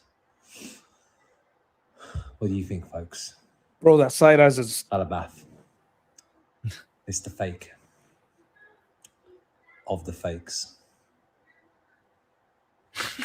There must be memes of this already. That side eye must be legendary already in Iran. It's going viral. It's going oh viral. My God. Now, you told me that guy, like, I don't know a lot about these guys. I know that it was ironic that one of the guys that loved him got accused of killing him, but it's not this guy. This guy actually hated him, right? Yes. Pezeshkian is the one who loved Ali Khamenei. Ghalibaf hated Khamenei. Okay, Pezeshkian loved him. Ghalibaf hated him. Okay. Now I get it. Yeah. Let's do one more video of CNN. So look at this. Saying millions are set to pack the streets of Tehran for Ayatollah Ali Khamenei's funeral 4 months after he was killed. CNN's Fred, I don't know how to pronounce that, was the only Western TV Plagian? Okay. Was the only Western TV journalist allowed inside the event. CNN is operating in Iran with the permission of the government, but maintains full editorial control. Bullshit. I wonder why why the Islamic Republic keeps picking CNN from all the media out there. Like, why is it that they always pick? I don't even want to watch this. Do I want to watch this? I don't want to watch this. This is government propaganda. Well, because they lie about having editorial control. I guarantee you that those people are not posting anything without permission. I guarantee you look, I'm not from Iran. Like, I could be wrong, but you tell me, are these people from CNN over there recording whatever they want, talking to whoever they want, and being able to post whatever they want with no consequences?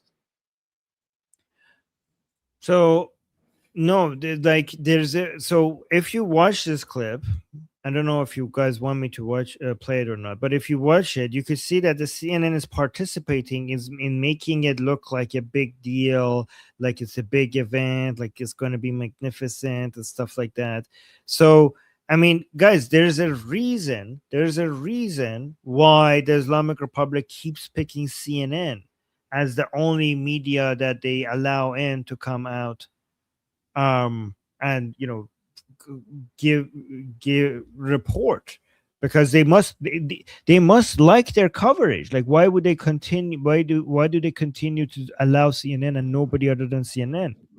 Okay, but do you get my larger point? What I was saying? Do you understand what I was talking about? Like, even if you're favoring a person, that person might not like something you're doing in their favor, and they might want to stop you. Look, I know you're trying to help, but do this, don't do that. Do you think that goes on with CNN and they're lying about their editorial control? Yeah, because they must be, because the results speak for, I think that's what I'm saying answers your question, because okay. Because if the results speak for themselves. The results, if the Islamic Republic is happy with the final product, for them to keep inviting you back, it shows that what you're doing is giving in to the demands of the Islamic Republic. That's the proof of it. That's the proof, but like, I just want to make it clear for the Americans. Hey, I think these people do not have editorial control. I think they're under guidance, and the evidence of the guidance is that they put out a message exactly how the people who know the IRGC know that the IRGC would want it out there. If it was an Americanist perspective on what is a good interpretation, it would have things in there that the IRGC wouldn't want, but a Westerner would think is good. But because it has exactly the perspective that the IRGC would want, that kind of evidences that the IRGC has a little, has it in, like they have a little editorial control in there, even though these people won't admit it. Am I like Walmart explaining it okay? Yeah, exactly. Okay, so let's do one more video, because I think this is because we're talking about being proud to be American today, especially of all days. We've got my American flag for you guys, celebrating all the Americans out there. But let's see what these people say about being proud to be American. Are you proud to be an American? I think I'm likely to be the most American person on this panel. My relatives have fought in every war that Americans have ever fought, including the Civil War, where my ancestors fought in segregated United Color troops for their own freedom and the freedom of all Black people in America. There's been a lot of talk about the Founding Fathers, but birthright citizenship comes from the 14th Amendment, which was established after the Civil War to give Black Americans who had been brought here via chattel slavery citizenship rights in the country that they had been brought to against their will. The Statue of Liberty, a symbol that has become synonymous with immigration rights, was actually gifted by France to the United States to commemorate the end of slavery. So understandably, my feelings about this country to which I was brought, my ancestors were brought as slaves, is complicated. But I think what's beautiful about America, the promise of America, is that it can become a more perfect union. That's what the preamble to the Constitution asks of us, to continue to endeavor to become better. And while I think it's healthy and good to have pride in one's country, I lived overseas as a kid and found myself defending America from all kinds of insults all the time. I have a deep cultural affection for this country. my whole culture of people was invented and formed and is uniquely American as a Black American. I think that it would be a mistake to stop endeavoring to make the country better and to live up to the I've promise noticed of its that's ideals. a very good answer. You didn't answer the question. Are you proud to be American? She didn't answer the question. But I've noticed you haven't actually answered Yeah, the exactly. question. How so? Are you proud to be an American right now? You know, it's really hard, Pierce, right now when our country is synonymous with God. executing a genocide that has Oh my killed hundreds of thousands of people on the other side of the world. So there Are are you- aspects of being an listen, American you're that a I am beautiful- very you're a proud of. beautiful Well, girl. And there are I'm so others sorry that for are interrupting. American Hang that on, I'm hang very on, ashamed hang on, of hang right on, now, to be hang on. honest. Are you Were proud to be Brianna, an American hang or on. not? That's Hang it. on. She just shut up. I wanted to her. She said, "Oh my God, this guy interrupted at the worst time."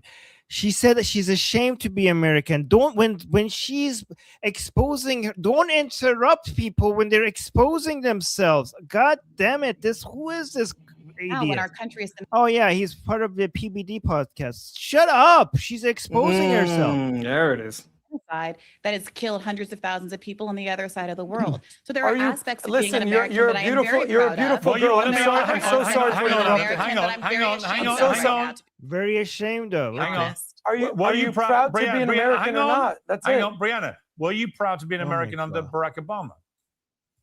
Not in particular. I mean, to me, it wasn't. Barack Obama had deep flaws and failings, including executing a drone Oh my war and being God. the So which deporter in president chief. were you proud to be an American under? I think that my pride in being American has less to do with our political leadership, which is often Well, give very me a time disappointing. period when And you were wait a proud minute, to be an but American. I'm proud in relationship to my fellow Aye. countrymen. Hold on. Hold on. Which But in period the of your beauty- life It's almost over. Just a few more seconds. So let me. of what as the an American? people- Sad to All watch. right, and what the beauty- Brianna, and what- Brianna, Can I- which period yeah, of your Pierce. life as an American, you spoke very eloquently about your family fighting in all the wars, very impressive. But at which period of your life would you have answered yes to the question, Well, are you Pierce, 'cause proud there's to be an moments American? every single day of my life. There are moments that I'm proud to be an American. I That's had a not the beautiful same. interaction. That's not the same. Good. Wait. Good. What's Shut not the up. same? Oh my God, this person is. an idiot. She. Do you know why? Do you know why she can't go in the present or the past to any specific president? Why? And why she can't talk too much about slavery? Like she glossed over slavery. You know why she doesn't go deep into slavery? Because the Democrats are the ones that wanted slavery. The Democrats are the roots, the trunk, the branches, and the leaves of systemic racism. It all comes from the Democrats. The Democrats created Jim Crow. The Democrats created forced sterilization. The Democrats were the ones against all the laws that brought like kind of an equality to Black people, right? When they couldn't do that anymore, what they started doing is marketing it. They started marketing sterilization because they couldn't do it anymore. I think it was around 78, 77, all these Buck versus Bell. There was a law called Buck versus Bell where you could forcefully sterilize people if they didn't have certain criteria, and it was mostly used against Black people and Latinos. Who did that? The Democrats. And they say it was bipartisan. Look, if you get one motherfucker on the other side of the aisle to agree, that doesn't mean it's bipartisan. That means one motherfucker went against the grain. It wasn't bipartisan. It was the Democrats, right? It became a thing more of city Democrats against country Republicans, but there was no party switch. The policy of the Democrats was and is that they want a working class with less rights that you can spend less on. And that is still the rule. They still want these illegal immigrants that they have to spend less money on to make them work. They still want that power over them. They still want these second-class citizens. That hasn't changed. They are still against your right to own and defend yourself and your property. That is still what they want from these second-class citizens. That hasn't changed. They've changed the marketing a lot. They changed the marketing into we love you, we're the good guys. The policy has not changed. The practical application of what a Democrat wants has not changed since they lost the Civil War. That's why they want to destroy all these Confederate statues, because it's the statues of their party. It's the evidence of their past. What do you think about the part that the first thing that came to her mind when she said that she's not proud of to be an American was United States supporting Israel and saying that United States is doing a genocide in Gaza? That's the thing that she used, the first thing that she came to her mind when it comes to not being proud of being American. What do you think about that? Well, we know it's a lie. First of all, there is no genocide. There is no genocide. There's no way your population goes up. These kids that come out infirmed, it's either usually Bollywood instead of Bollywood. It's Bollywood from Palestine. They make up these videos and go these viral videos, and it's all basically a performance. And if you look at the statistical numbers, even the UN had to admit this isn't a genocide. And everybody that wants to talk to me about a genocide in Gaza, let us use those same standards that you use for the genocide in Gaza in South Africa for the Afrikaners. I bet you can't. I bet you can't. Talk to me. Oh, that's a genocide? So what's happening to the Afrikaners in South Africa? Is that a genocide? Are you going to use the same standard? Oh, because the standards suddenly shift when you're talking about the Afrikaners in South Africa. Oh, all of a sudden you need all these high standards and all these high bars. So I would say to anyone that wants to dispel this rumor, this lie, this bullshit that there's a genocide going on in Gaza, before you even talk about that to this person, ask them, what do you think is going on in South Africa? Is that a genocide? What are the metrics for a genocide? They're going to lay out all the specific metrics for a genocide. And you let them lay out all the specific metrics for a genocide. Then grab those metrics and say, oh, well, gee, I guess by these metrics, there's no genocide in Gaza. Right. Okay, that was good. Good response. Okay, so let's just do 3 more things. First of all, Monkey and I over here are going to go to our discussion group pretty soon, and we're going to have a group call there.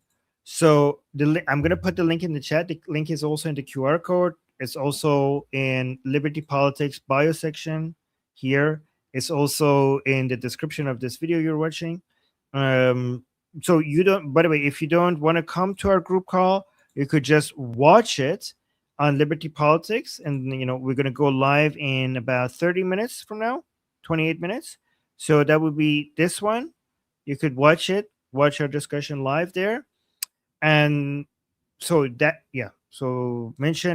so that's the first thing. Second, make sure you subscribe to Liberty Politics if you're watching it here right now. And third, make sure you also subscribe to Monkey here. I appreciate that. Thank you. Yes. So let me put it in the chat, the link to Monkey's channel. He's growing. We're trying to get him to 1,000. He's a third of the way there. And once he gets to 1,000, he will be able to monetize his channel. So you guys, you saw how great Monkey was today, right? He was awesome. His takes are amazing. And that's why he's here. That's why I like talking to him. So make sure you go subscribe to his channel and get a lot more of his takes. Can I say one thing about this? Yeah. Tonight I'm having a show. It's 4th of July. We're having a 4th of July celebration. You guys are welcome to come. We're going to talk about the good things in America. Great things are happening. On my little thumbnail, you see me. I'm eating that little hamburger. I got a sparkler. I got the hamburger. I'm all decked out. You guys see behind me. I'm here in Washington, and these are my plans for tonight. Started the party early. Got the hamburger. Got the sparklers. We're trying to have fun tonight. And we're going to have fun tonight, so be ready for that. After Ollie's show, make sure you watch, of course, Armin and Ollie. Love those guys. But come by. I'm trying to get to 400 today. That's the goal for today. See if I can get to 400. So please, if you can, pass by. We'll talk. You guys can suggest things in the chat. But it's going to be a celebration day. And I want to make you happy. A lot of people talk shit about us. I want to elevate us. I want you all to feel welcome. And it doesn't matter where you're from. We're going to elevate you too. We're going to elevate each other. Yeah, guys, look at this. Go to this show. If you guys want to have a good 4th of July live stream, go today to Monkey's channel, subscribe, and spend time with him over there. Celebrate with him. And somebody in the chat said Monkey knows his American politics. That's exactly why we added him to our crew. So me and Ali we are focused a lot more on Iran and the Middle East. Monkey is here to in our Liberty Politics crew, in our army. He's going to focus on United States. Guy, we're including Guy is busy right now moving, but eventually he's going to come do more live streams. He's going to be focusing on Israel. And Nail Bunny, you're still here. When she's right now, she's busy, but eventually when she starts talking to me about, we're going to give her her own segment, and she's going to be focusing on the UK. So we have a full set. That sounds On awesome. all politics. Awesome. Yeah. Nail Bunny's great. Love that guy. Guy's a good guy. You guys should know. Guy's a good guy. Guy's a good guy. Yes. Yeah. Nail Bunny says yes. See, Nail Bunny is joining our team soon as well, and she's the best at UK politics, so she's going to have her segment as well. So subscribe to Liberty Politics and all these other members of our team. And yeah. So any final messages for 4th of July before we go to our discussion? Love you all. Happy 4th of July. Armin has his Yes. popcorn. We have to let him go eat. So, we have very little time before the next show. Make sure you show up over there. Armin, you got to go eat. Yes, guys. So our next show is in about 24 minutes. So just stay subscribed to Liberty Politics. Make sure you subscribe. Make sure you hit the bell notification so that you know exactly when we go live. All right. And that's us. And until next show, I'm Israel Chai. Wait, we need to go to here.